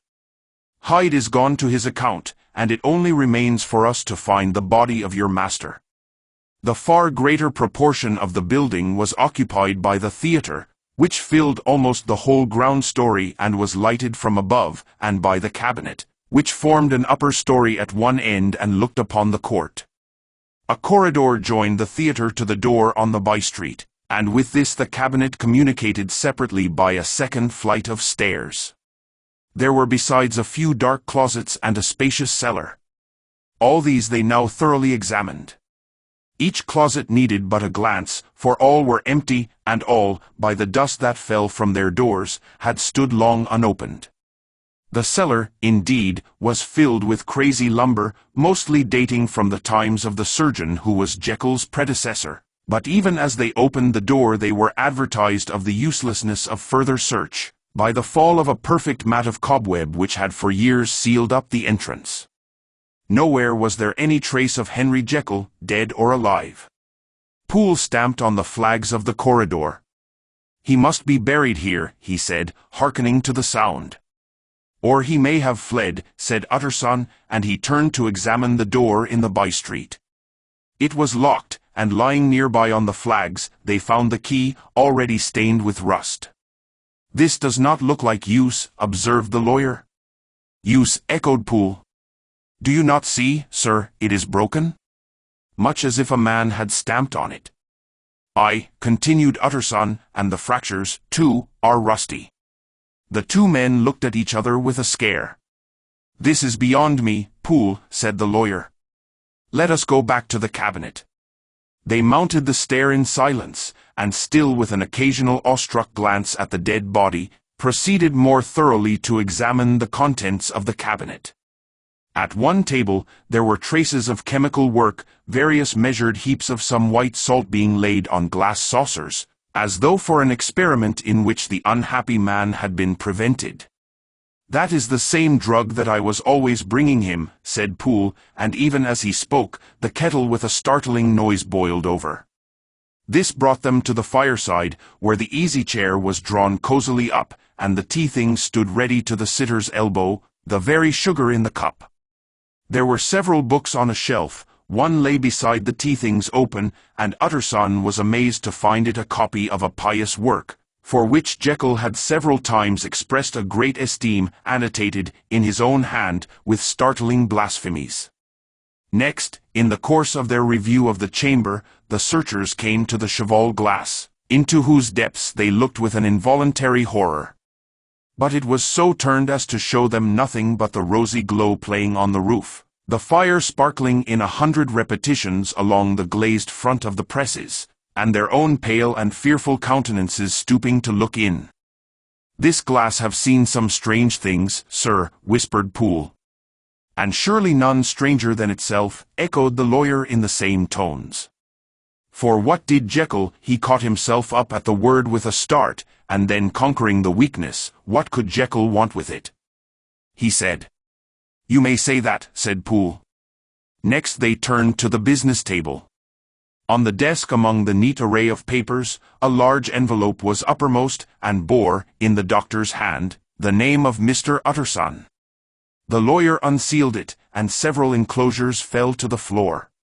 The first was a will, drawn in the same eccentric terms as the one which he had returned 6 months before, to serve as a testament in case of death and as a deed of gift in case of disappearance, but, in place of the name of Edward Hyde, the lawyer, with indescribable amazement, read the name of Gabriel John Utterson. He looked at Poole, and then back at the paper, and last of all at the dead malefactor stretched upon the carpet. "My head goes round," he said. "He has been all these days in possession, he had no cause to like me, he must have raged to see himself displaced, and he has not destroyed this document." He caught up the next paper. It was a brief note in the doctor's hand and dated at the top. "Oh, Poole," the lawyer cried, "he was alive and here this day. He cannot have been disposed of in so short a space, he must be still alive, he must have fled." "And then, why fled? And how? And in that case, can we venture to declare this suicide? Oh, we must be careful. I foresee that we may yet involve your master in some dire catastrophe." "Why don't you read it, sir?" asked Poole. "Because I fear," replied the lawyer solemnly. "God grant I have no cause for it." And with that he brought the paper to his eyes and read as follows. "My dear Utterson, when this shall fall into your hands, I shall have disappeared. Under what circumstances I have not the penetration to foresee, but my instinct and all the circumstances of my nameless situation tell me that the end is sure and must be early. Go then, and first read the narrative which Lanyon warned me he was to place in your hands, and if you care to hear more, turn to the confession of your unworthy and unhappy friend, Henry Jekyll." "There was a third enclosure?" asked Utterson. "Here, sir," said Poole, and gave into his hands a considerable packet sealed in several places. The lawyer put it in his pocket. "I would say nothing of this paper. If your master has fled or is dead, we may at least save his credit. It is now 10, I must go home and read these documents in quiet, but I shall be back before midnight, when we shall send for the police." They went out, locking the door of the theatre behind them, and Utterson, once more leaving the servants gathered about the fire in the hall, trudged back to his office to read the two narratives in which this mystery was now to be explained. Dr. Lanyon's narrative. On the 9th of January, now 4 days ago, I received by the evening delivery a registered envelope, addressed in the hand of my colleague and old school companion, Henry Jekyll. I was a good deal surprised by this, for we were by no means in the habit of correspondence. I had seen the man, dined with him, indeed, the night before, and I could imagine nothing in our intercourse that should justify formality of registration. The contents increased my wonder, for this is how the letter ran. 10th December, 18. Dear Lanyon, you are one of my oldest friends, and although we may have differed at times on scientific questions, I cannot remember, at least on my side, any break in our affection. There was never a day when, if you had said to me, Jekyll, my life, my honor, my reason, depend upon you, I would not have sacrificed my left hand to help you. Lanyon, my life, my honor, my reason, are all at your mercy. If you fail me tonight, I am lost. You might suppose, after this preface, that I am going to ask you for something dishonorable to grant. Judge for yourself. I want you to postpone all other engagements for tonight. Even if you were summoned to the bedside of an emperor to take a cab, unless your carriage should be actually at the door, and with this letter in your hand for consultation, to drive straight to my house. Poole, my butler, has his orders. You will find him waiting your arrival with a locksmith. The door of my cabinet is then to be forced, and you are to go in alone, to open the glazed press, letter E, on the left hand, breaking the lock if it be shut, and to draw out, with all its contents as they stand, the fourth drawer from the top or, which is the same thing, the third from the bottom. In my extreme distress of wind, I have a morbid fear of misdirecting you, but even if I am in error, you may know the right drawer by its contents, some powders, a file and a paper book. This drawer I beg of you to carry back with you to Cavendish Square exactly as it stands. That is the first part of the service. Now for the second. You should be back, if you set out at once on the receipt of this, long before midnight, but I will leave you that amount of margin, not only in the fear of one of those obstacles that can neither be prevented nor foreseen, but because an hour when your servants are in bed is to be preferred for what will then remain to do. At midnight, then, I have to ask you to be alone in your consulting room, to admit with your own hand into the house a man who will present himself in my name, and to place in his hands the drawer that you will have brought with you from my cabinet. Then you will have played your part and earned my gratitude completely. 5 minutes afterwards, if you insist upon an explanation, you will have understood that these arrangements are of capital importance, and that by the neglect of one of them, fantastic as they must appear, you might have charged your conscience with my death or the shipwreck of my reason. Confident as I am that you will not trifle with this appeal, my heart sinks and my hand trembles at the bare thought of such a possibility. Think of me at this hour, in a strange place, laboring under a blackness of distress that no fancy can exaggerate, and yet well aware that, if you will but punctually serve me, my troubles will roll away like a story that is told. Serve me, my dear Lanyon, and save your friend. H.J. P.S. I had already sealed this up when a fresh terror struck upon my soul. It is possible that the post office may fail me, and this letter not come into your hands until tomorrow morning. In that case, dear Lanyon, do my errand when it shall be most convenient for you in the course of the day, and once more expect my messenger at midnight. It may then already be too late, and if that night passes without event, you will know that you have seen the last of Henry Jekyll. Upon the reading of this letter, I made sure my colleague was insane, but till that was proved beyond the possibility of doubt, I felt bound to do as he requested. The less I understood of this farrago, the less I was in a position to judge of its importance, and an appeal so worded could not be set aside without a grave responsibility. I rose accordingly from table, got into a hansom, and drove straight to Jekyll's house. The butler was awaiting my arrival. He had received by the same post as mine a registered letter of instruction, and had sent at once for a locksmith and a carpenter. The tradesman came while we were yet speaking, and we moved in a body to old Dr. Denman's surgical theatre, from which, as you are doubtless aware, Jekyll's private cabinet is most conveniently entered. The door was very strong, the lock excellent. The carpenter avowed he would have great trouble and have to do much damage, if force were to be used, and the locksmith was near despair. But this last was a handy fellow, and after 2 hours' work, the door stood open. The press marked E was unlocked, and I took out the drawer, had it filled up with straw and tied in a sheet, and returned with it to Cavendish Square. Here I proceeded to examine its contents. The powders were neatly enough made up, but not with the nicety of the dispensing chemist, so that it was plain they were of Jekyll's private manufacture, and when I opened one of the wrappers I found what seemed to me a simple crystalline salt of a white color. The phial, to which I next turned my attention, might have been about half full of a blood-red liquor, which was highly pungent to the sense of smell and seemed to me to contain phosphorus and some volatile ether. At the other ingredients I could make no guess.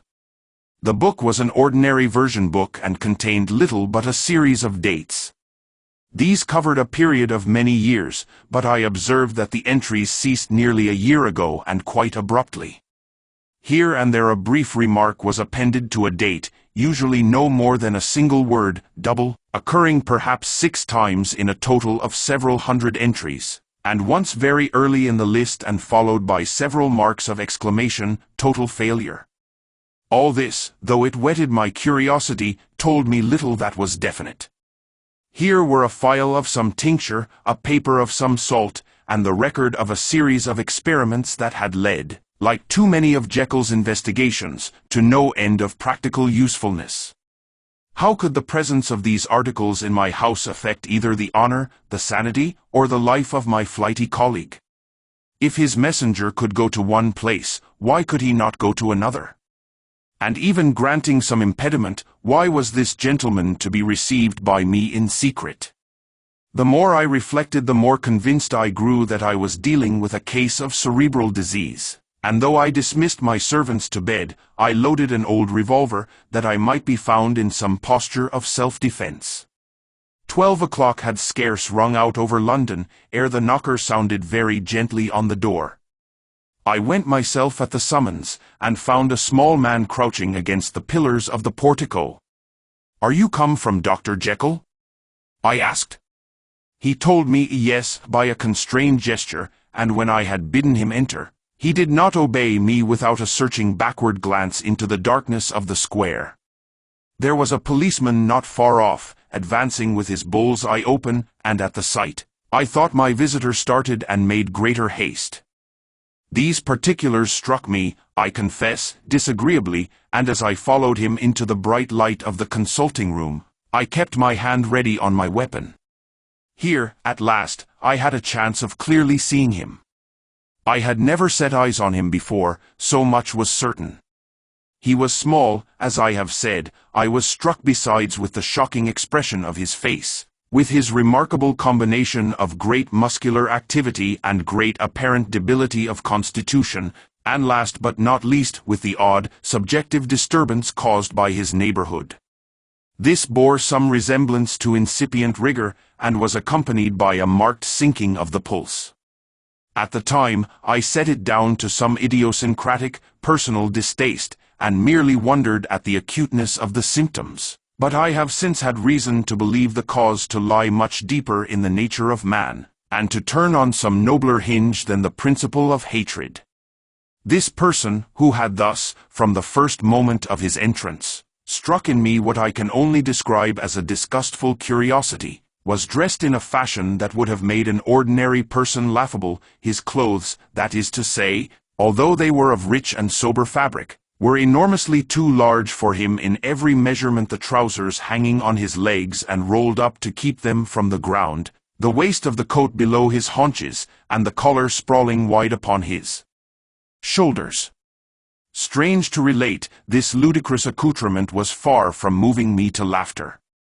Rather, as there was something abnormal and misbegotten in the very essence of the creature that now faced me, something seizing, Surprising and revolting, this fresh disparity seemed but to fit in with and to reinforce it, so that to my interest in the man's nature and character there was added a curiosity as to his origin, his life, his fortune and status in the world.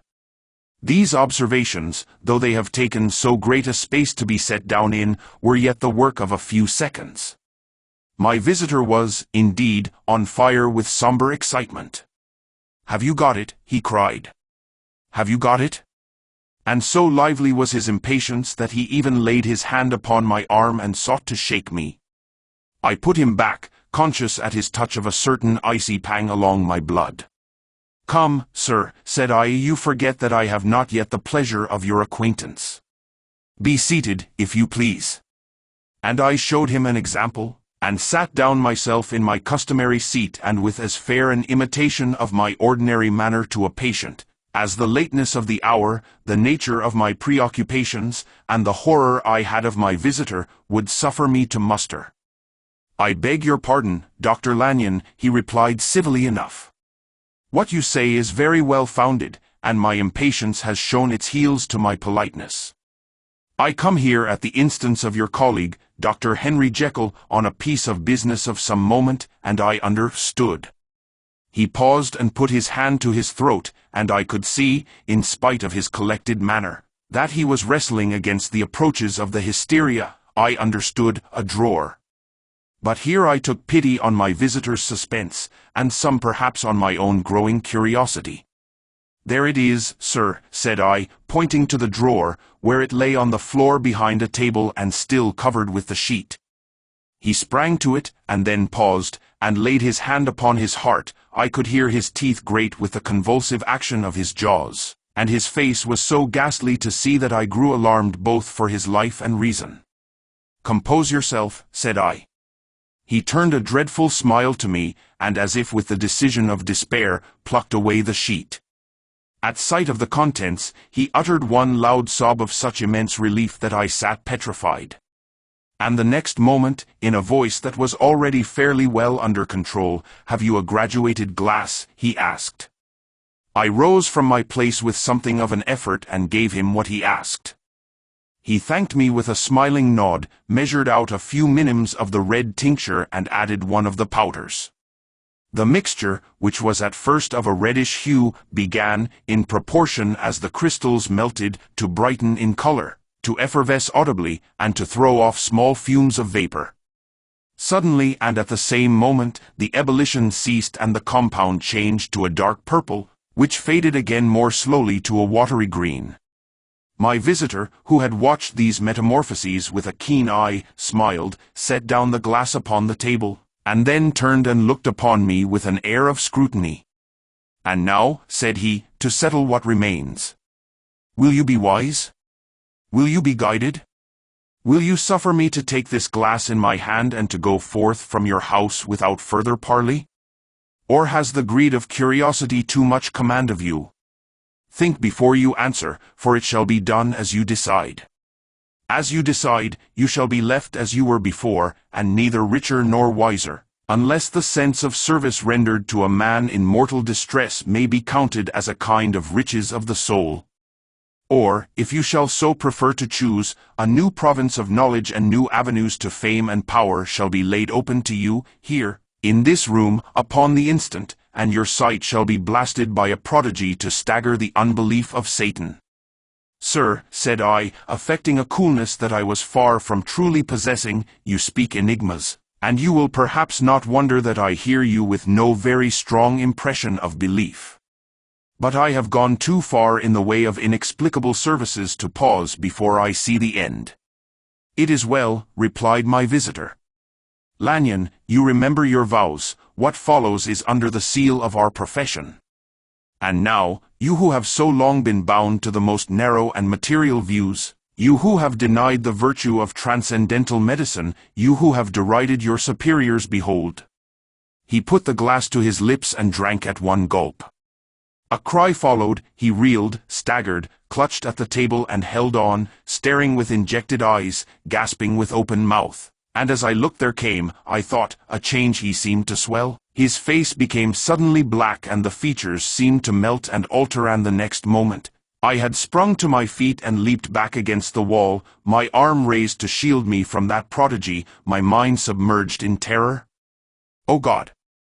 I screamed, and "Oh God!" again and again, for there before my eyes, pale and shaken, and half fainting, and groping before him with his hands, like a man restored from death, there stood Henry Jekyll. What he told me in the next hour, I cannot bring my mind to set on paper.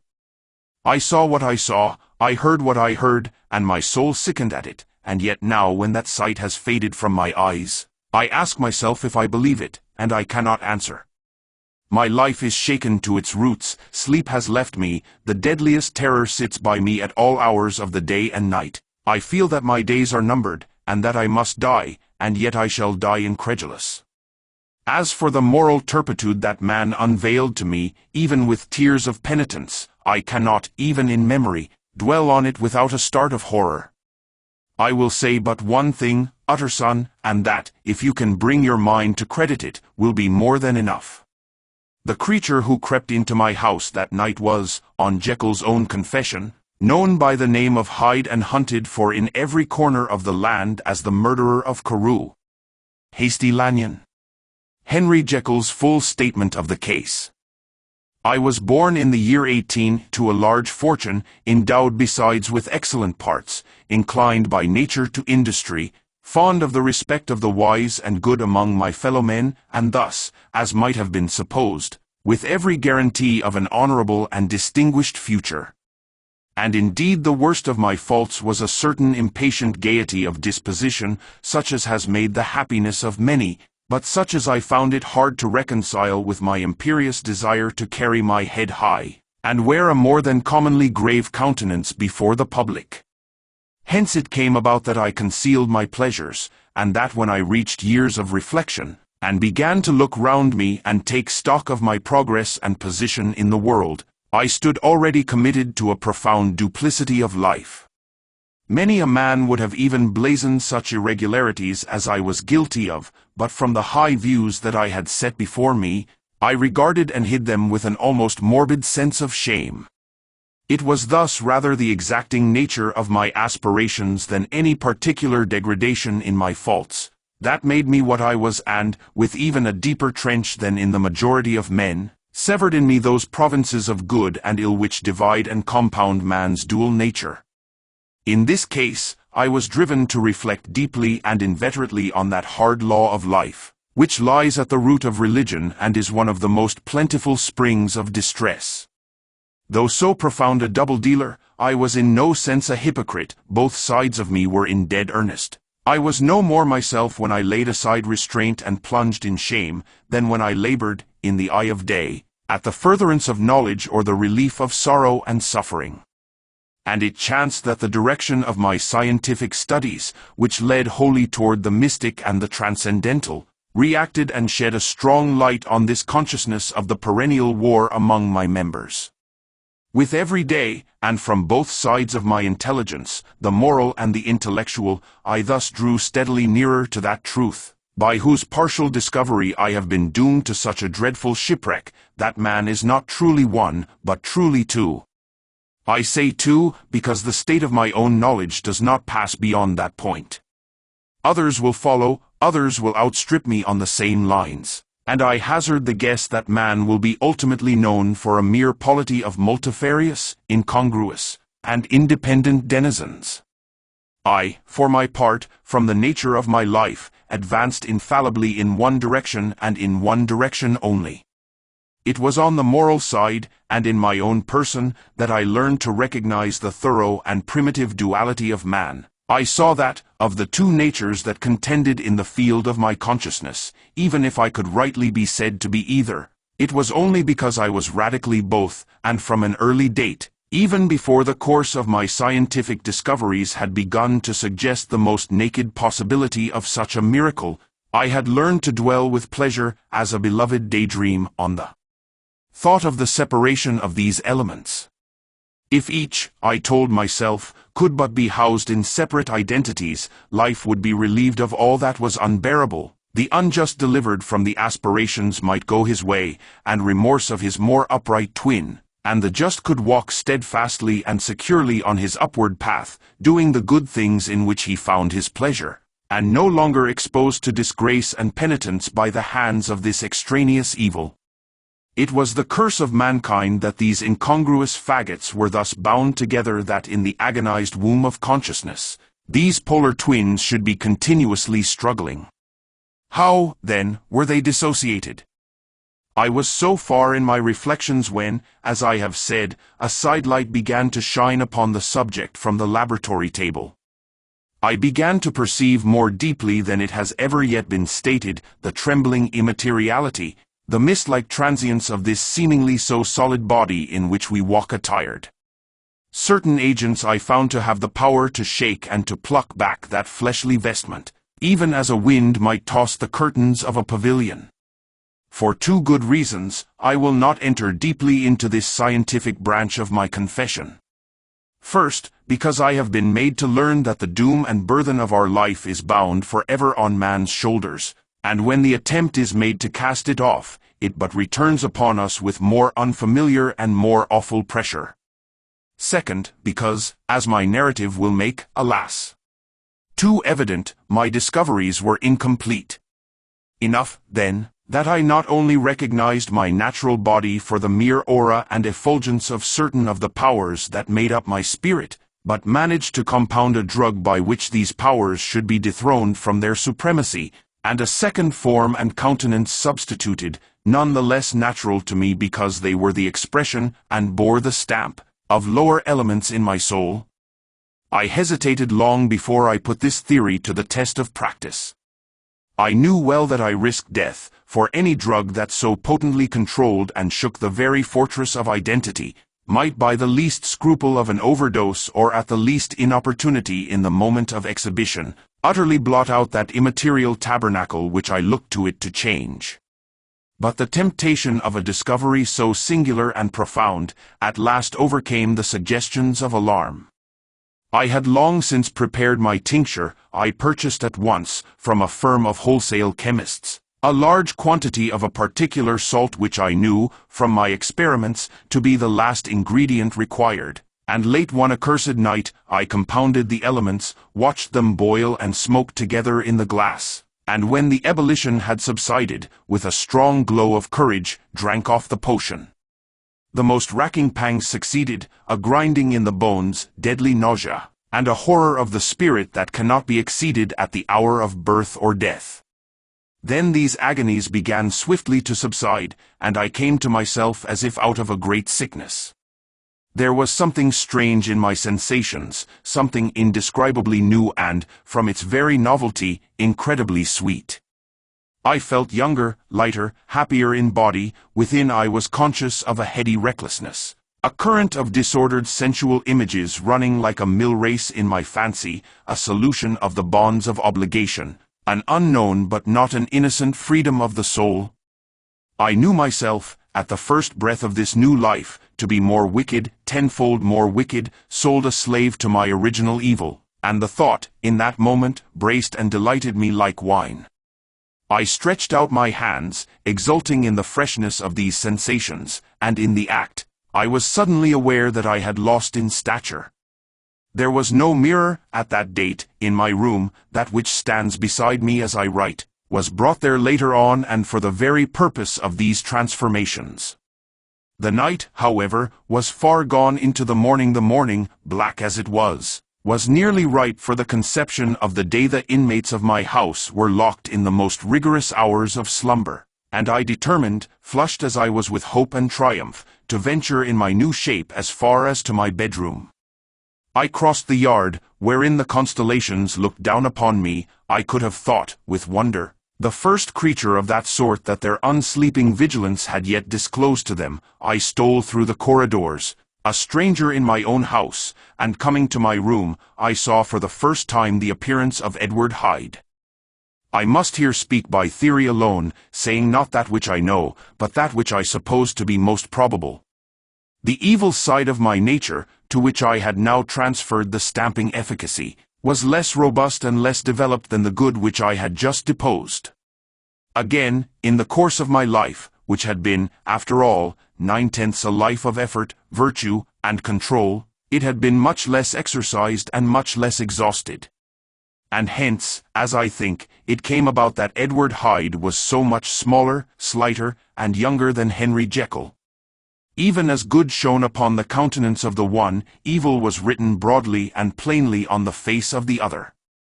Evil besides, which I must still believe to be the lethal side of man, had left on that body an imprint of deformity and decay. And yet when I looked upon that ugly idol in the glass, I was conscious of no repugnance, rather of a leap of welcome. This, too, was myself. It seemed natural and human. In my eyes it bore a livelier image of the spirit, it seemed more express and single, than the imperfect and divided countenance I had been hitherto accustomed to call mine. And in so far I was doubtless right. I have observed that when I wore the semblance of Edward Hyde, none could come near to me at first without a visible misgiving of the flesh. This, as I take it, was because all human beings, as we meet them, are commingled out of good and evil, and Edward Hyde, alone in the ranks of mankind, was pure evil. I lingered but a moment at the mirror. The second and conclusive experiment had yet to be attempted. It yet remained to be seen if I had lost my identity beyond redemption and must flee before daylight from a house that was no longer mine, and hurrying back to my cabinet, I once more prepared and drank the cup, once more suffered the pangs of dissolution, and came to myself once more with the character, the stature, and the face of Henry Jekyll. That night I had come to the fatal crossroads. Had I approached my discovery in a more noble spirit, had I risked the experiment while under the empire of generous or pious aspirations, all must have been otherwise, and from these agonies of death and birth, I had come forth an angel instead of a fiend. The drug had no discriminating action, it was neither diabolical nor divine. It but shook the doors of the prison house of my disposition, and like the captives of Philippi, that which stood within ran forth. At that time my virtue slumbered, my evil, kept awake by ambition, was alert and swift to seize the occasion, and the thing that was projected was Edward Hyde. Hence, although I had now two characters as well as two appearances, one was wholly evil, and the other was still the old Henry Jekyll, that incongruous compound of whose reformation and improvement I had already learned to despair. The movement was thus wholly toward the worse. Even at that time, I had not yet conquered my aversion to the dryness of a life of study. I would still be merrily disposed at times, and as my pleasures were, to say the least, undignified, and I was not only well known and highly considered, but growing toward the elderly man, this incoherency of my life was daily growing more unwelcome. It was on this side that my new power tempted me until I fell in slavery. I had but to drink the cup, to doff at once the body of the noted professor, and to assume, like a thick cloak, that of Edward Hyde. I smiled at the notion, it seemed to me at the time to be humorous, and I made my preparations with the most studious care. I took and furnished that house in Soho, to which Hyde was tracked by the police, and engaged as housekeeper a creature whom I well knew to be silent and unscrupulous. On the other side, I announced to my servants that a Mr. Hyde, whom I described, was to have full liberty and power about my house in the square, and to parry mishaps. I even called and made myself a familiar object, in my second character. I next drew up that will to which you so much objected, so that if anything befell me in the person of Dr. Jekyll, I could enter on that of Edward Hyde without pecuniary loss. And thus fortified, as I supposed, on every side, I began to profit by the strange immunities of my position. Men have before hired bravos to transact their crimes, while their own person and reputation sat under shelter.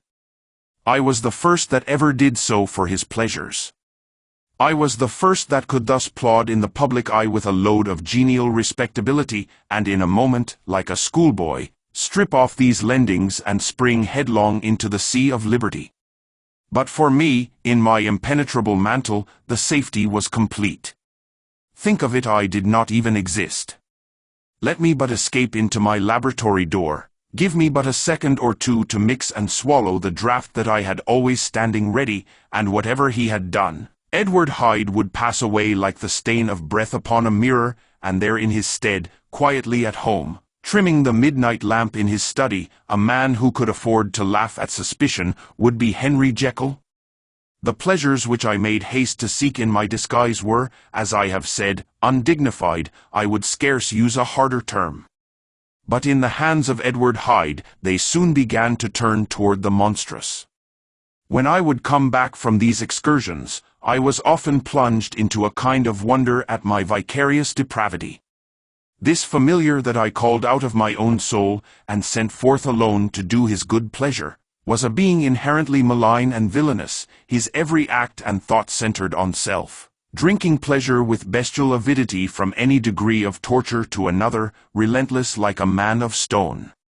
Henry Jekyll stood at times aghast before the acts of Edward Hyde, but the situation was apart from ordinary laws, and insidiously relaxed the grasp of conscience. It was Hyde, after all, and Hyde alone, that was guilty.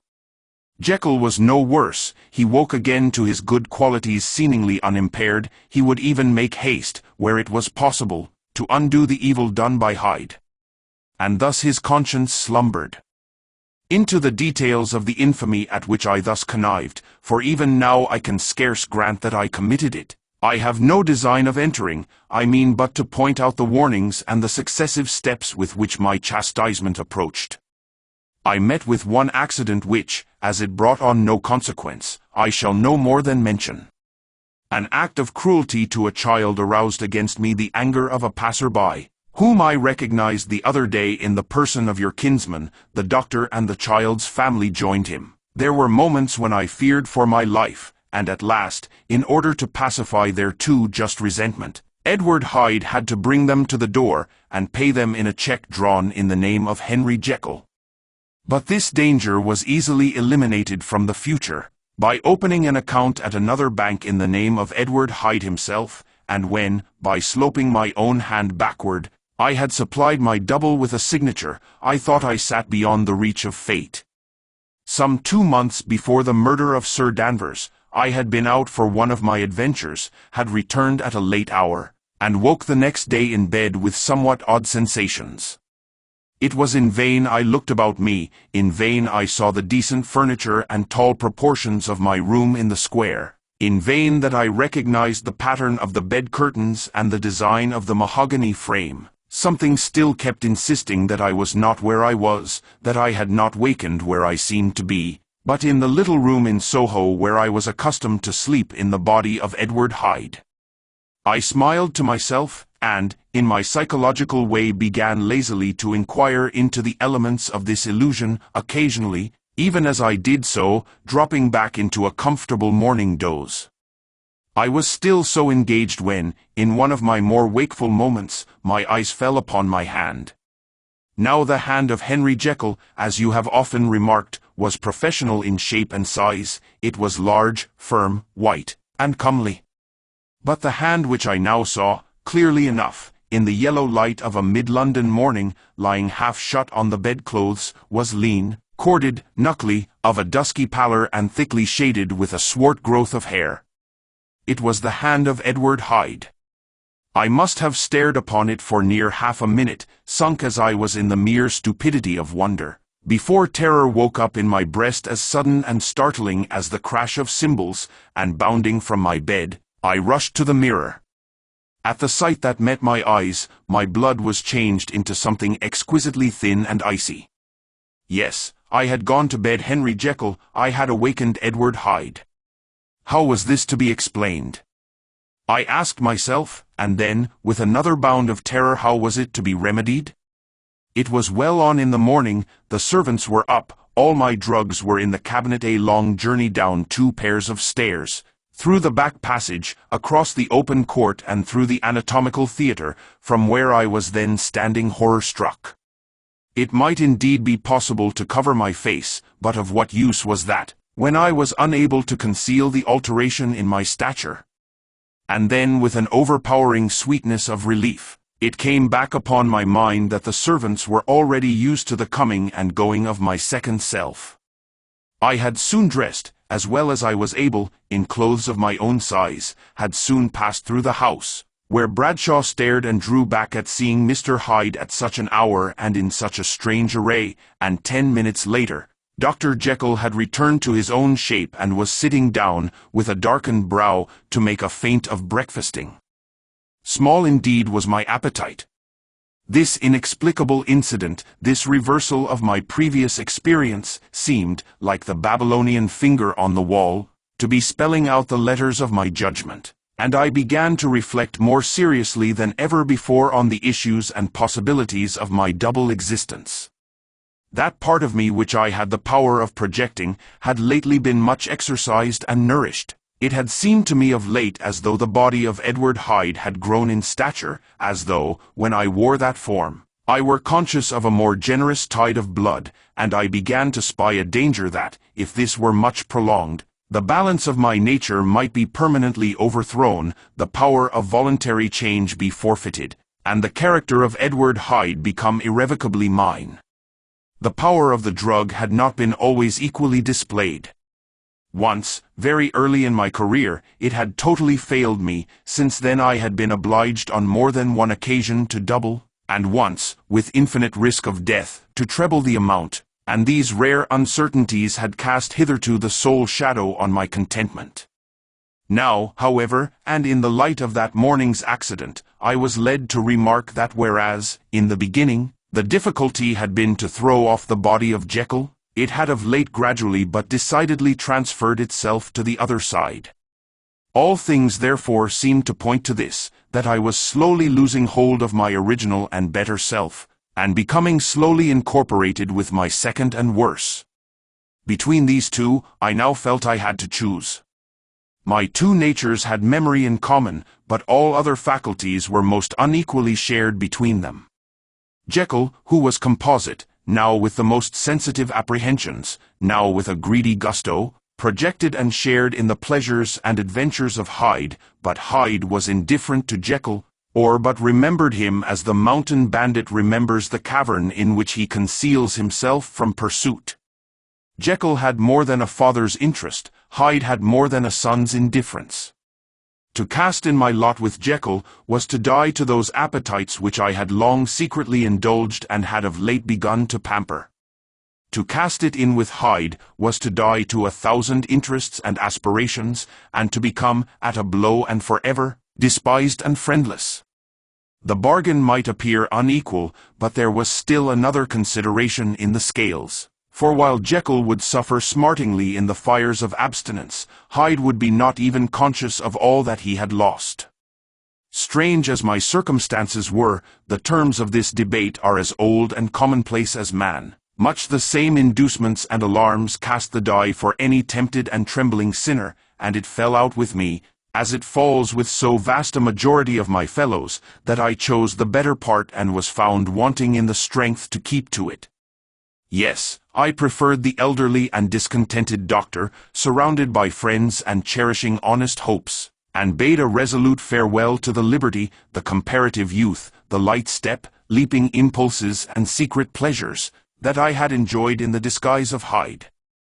I made this choice perhaps with some unconscious reservation, for I neither gave up the house in Soho, nor destroyed the clothes of Edward Hyde, which still lay ready in my cabinet. For 2 months, however, I was true to my determination. For 2 months I led a life of such severity as I had never before attained to, and enjoyed the compensations of an approving conscience.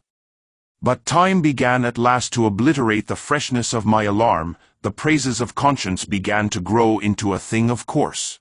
I began to be tortured with throes and longings, as of Hyde struggling after freedom, and at last, in an hour of moral weakness, I once again compounded and swallowed the transforming draught. I do not suppose that, when a drunkard reasons with himself upon his vice, he is once out of 500 times affected by the dangers that he runs through his brutish, physical insensibility. Neither had I, long as I had considered my position, made enough allowance for the complete moral insensibility and insensate readiness to evil, which were the leading characters of Edward Hyde. Yet it was by these that I was punished. My devil had been long caged, he came out roaring. I was conscious, even when I took the draught, of a more unbridled, a more furious propensity to ill.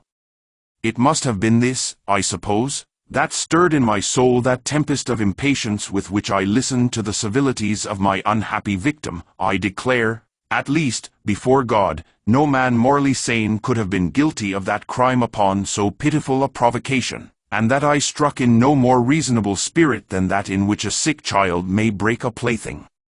But I had voluntarily stripped myself of all those balancing instincts by which even the worst of us continues to walk with some degree of steadiness among temptations, and in my case, to be tempted, however slightly, was to fall.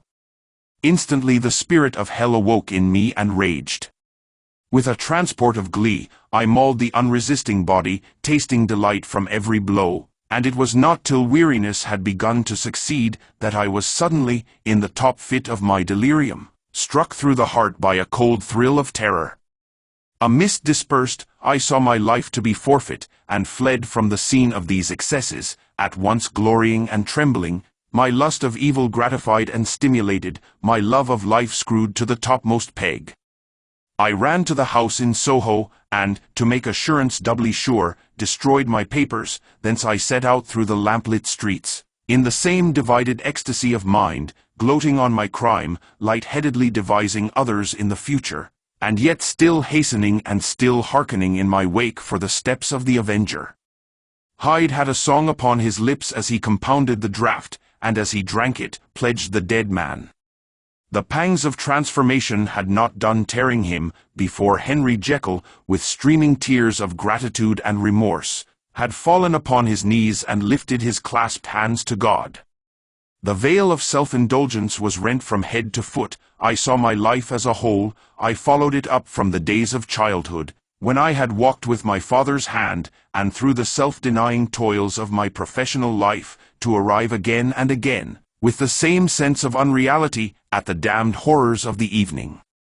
I could have screamed aloud. I sought with tears and prayers to smother down the crowd of hideous images and sounds with which my memory swarmed against me, and still, between the petitions, the ugly face of my iniquity stared into my soul. As the acuteness of this remorse began to die away, it was succeeded by a sense of joy. The problem of my conduct was solved. Hyde was thenceforth impossible. Whether I would or not, I was now confined to the better part of my existence, and oh, how I rejoiced to think it! With what willing humility I embraced anew the restrictions of natural life! With what sincere renunciation I locked the door by which I had so often gone and come, and ground the key under my heel! The next day came the news that the murder had been overlooked, that the guilt of Hyde was patent to the world, and that the victim was a man high in public estimation. It was not only a crime, it had been a tragic folly. I think I was glad to know it. I think I was glad to have my better impulses thus buttressed and guarded by the terrors of the scaffold. Jekyll was now my city of refuge. Let but Hyde peep out an instant, and the hands of all men would be raised to take and slay him. I resolved in my future conduct to redeem the past, and I can say with honesty that my resolve was fruitful of some good. You know yourself how earnestly in the last months of last year I labored to relieve suffering. You know that much was done for others, and that the days passed quietly, almost happily for myself. Nor can I truly say that I wearied of this beneficent and innocent life. I think instead that I daily enjoyed it more completely, but I was still cursed with my duality of purpose, and as the first edge of my penitence wore off, the lower side of me, so long indulged, so recently chained down, began to growl for license. Not that I dreamed of resuscitating Hyde. The bare idea of that would startle me to frenzy. No, it was in my own person that I was once more tempted to trifle with my conscience, and it was as an ordinary secret sinner that I at last fell before the assaults of temptation. There comes an end to all things. The most capacious measure is filled at last, and this brief condescension to evil finally destroyed the balance of my soul. And yet I was not alarmed. The fall seemed natural, like a return to the old days before I had made discovery. It was a fine, clear, January day, wet underfoot where the frost had melted, but cloudless overhead, and the Regent's Park was full of winter chirrupings and sweet with spring odors. I sat in the sun on a bench, the animal within me licking the chops of memory, the spiritual side a little drowsed, promising subsequent penitence, but not yet moved to begin. After all, I reflected, I was like my neighbors, and then I smiled, comparing myself with other men, comparing my active goodwill with the lazy cruelty of their neglect. And at the very moment of that vainglorious thought, a qualm came over me, a horrid nausea and the most deadly shuddering. These passed away, and left me faint, and then as in its turn the faintness subsided, I began to be aware of a change in the temper of my thoughts, a greater boldness, a contempt of danger, a solution of the bonds of obligation. I looked down, my clothes hung formlessly on my shrunken limbs, the hand that lay on my knee was corded and hairy. I was once more Edward Hyde. A moment before I had been safe of all men's respect, wealthy, beloved, the cloth laying for me in the dining room at home, and now I was the common quarry of mankind, hunted, houseless, a known murderer, thrall to the gallows. My reason wavered, but it did not fail me utterly. I have more than once observed that, in my second character, my faculties seemed sharpened to a point and my spirits more tensely elastic. Thus it came about that, where Jekyll perhaps might have succumbed, Hyde rose to the importance of the moment. My drugs were in one of the presses of my cabinet. How was I to reach them? That was the problem that, crushing my temples in my hands, I set myself to solve. The laboratory door I had closed. If I sought to enter by the house, my own servants would consign me to the gallows. I saw I must employ another hand, and thought of Lanyon. How was he to be reached? How persuaded? Supposing that I escaped capture in the streets, how was I to make my way into his presence? And how should I, an unknown and displeasing visitor, prevail on the famous physician to rifle the study of his colleague, Dr. Jekyll? Then I remembered that of my original character, one part remained to me, I could write my own hand, and once I had conceived that kindling spark, the way that I must follow became lighted up from end to end. Thereupon, I arranged my clothes as best I could, and summoning a passing hansom, drove to an hotel in Portland Street, the name of which I chanced to remember. At my appearance, which was indeed comical enough, however tragic a fate these garments covered, the driver could not conceal his mirth. I gnashed my teeth upon him with a gust of devilish fury, and the smile withered from his face happily for him yet more happily for myself, for in another instant I had certainly dragged him from his perch. At the inn, as I entered, I looked about me with so black a countenance as made the attendants tremble. Not a look did they exchange in my presence, but obsequiously took my orders, led me to a private room, and brought me wherewithal to write. Hyde in danger of his life was a creature new to me, shaken with inordinate anger, strung to the pitch of murder, lusting to inflict pain. Yet the creature was astute, mastered his fury with a great effort of the will, composed his two important letters, one to Lanyon and one to Poole, and that he might receive actual evidence of their being posted, sent them out with directions that they should be registered. Thenceforward, he sat all day over the fire in the private room, gnawing his nails. There he dined, sitting alone with his fears, the waiter visibly quailing before his eye, and thence, when the night was fully come, he set forth in the corner of a closed cab, and was driven to and fro about the streets of the city. I cannot say, that child of hell had nothing human, nothing lived in him but fear and hatred. And when at last, thinking the driver had begun to grow suspicious, he discharged the cab and ventured on foot, attired in his misfitting clothes, an object marked out for observation, into the midst of the nocturnal passengers, these two base passions raged within him like a tempest. He walked fast, hunted by his fears, chattering to himself, skulking through the less frequented thoroughfares, counting the minutes that still divided him from midnight. Once a woman spoke to him, offering, I think, a box of lights. He smote her in the face, and she fled. When I came to myself at Lanyon's, the horror of my old friend perhaps affected me somewhat, I do not know, It was at least but a drop in the sea to the abhorrence with which I looked back upon these hours. A change had come over me. It was no longer the fear of the gallows, it was the horror of being Hyde that racked me. I received Lanyon's condemnation partly in a dream. It was partly in a dream that I came home to my own house and got into bed. I slept after the prostration of the day, with a stringent and profound slumber which not even the nightmares that wrung me could avail to break. I awoke in the morning shaken, weakened, but refreshed. I still hated and feared the thought of the brute that slept within me, and I had not of course forgotten the appalling dangers of the day before, but I was once more at home, in my own house and close to my drugs, and gratitude for my escape shone so strong in my soul that it almost rivaled the brightness of hope. I was stepping leisurely across the court after breakfast, drinking the chill of the air with pleasure, when I was seized again with those indescribable sensations that heralded the change, and I had but the time to gain the shelter of my cabinet, before I was once again raging and freezing with the passions of Hyde. It took on this occasion a double dose to recall me to myself, and alas! 6 hours after, as I sat looking sadly in the fire, the pangs returned, and the drug had to be re-administered. In short, from that day forth it seemed only by a great effort as of gymnastics, and only under the immediate stimulation of the drug, that I was able to wear the countenance of Jekyll. At all hours of the day and night, I would be taken with the premonitory shudder. Above all, if I slept, or even dozed for a moment in my chair, it was always as Hyde that I awakened.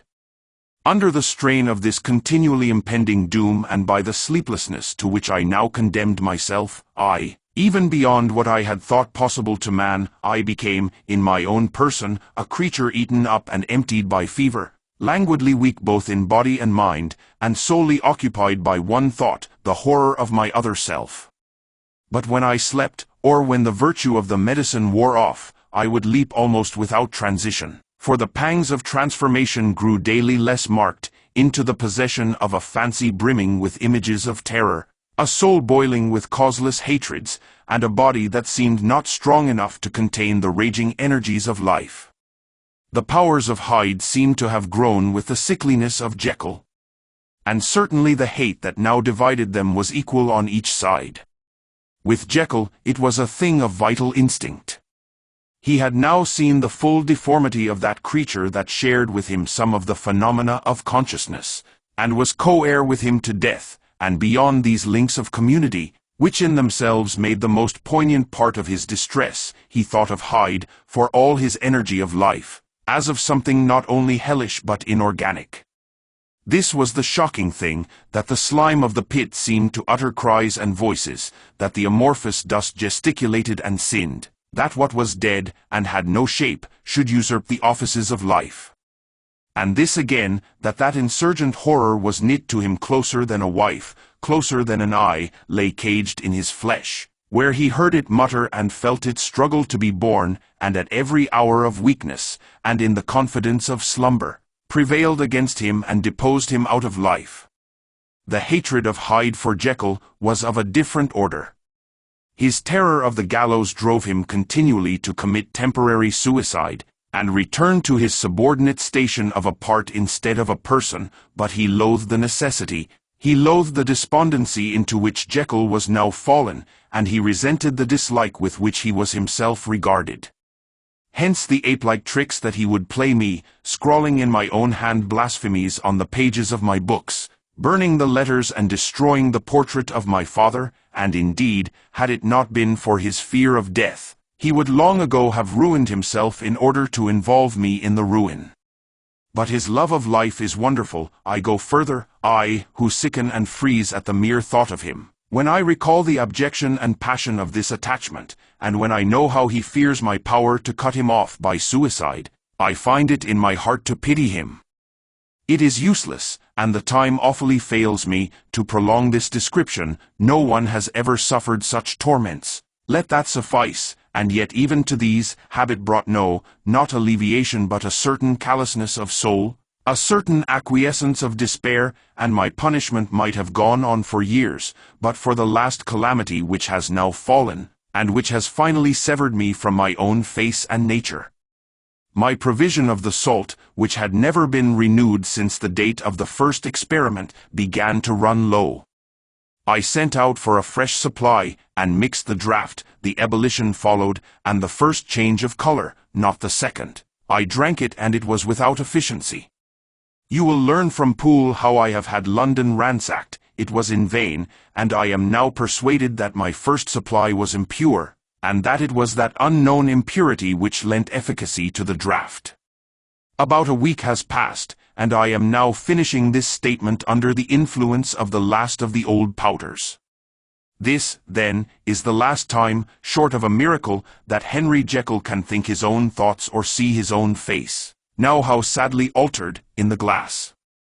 Nor must I delay too long to bring my writing to an end, for if my narrative has hitherto escaped destruction, it has been by a combination of great prudence and great good luck. Should the throes of change take me in the act of writing it, Hyde will tear it in pieces. But if some time shall have elapsed after I have laid it by, his wonderful selfishness and circumscription to the moment will probably save it once again from the action of his ape-like spite. And indeed the doom that is closing on us both has already changed and crushed him. Half an hour from now, when I shall again and forever re-endue that hated personality, I know how I shall sit shuddering and weeping in my chair, or continue, with the most strained and fear-struck ecstasy of listening, to pace up and down this room, my last earthly refuge, and give ear to every sound of menace. Will Hyde die upon the scaffold? Or will he find courage to release himself at the last moment? God knows, I am careless. This is my true hour of death, and what is to follow concerns another than myself. Here then, as I lay down the pen and proceed to seal up my confession, I bring the life of that unhappy Henry Jekyll to an end.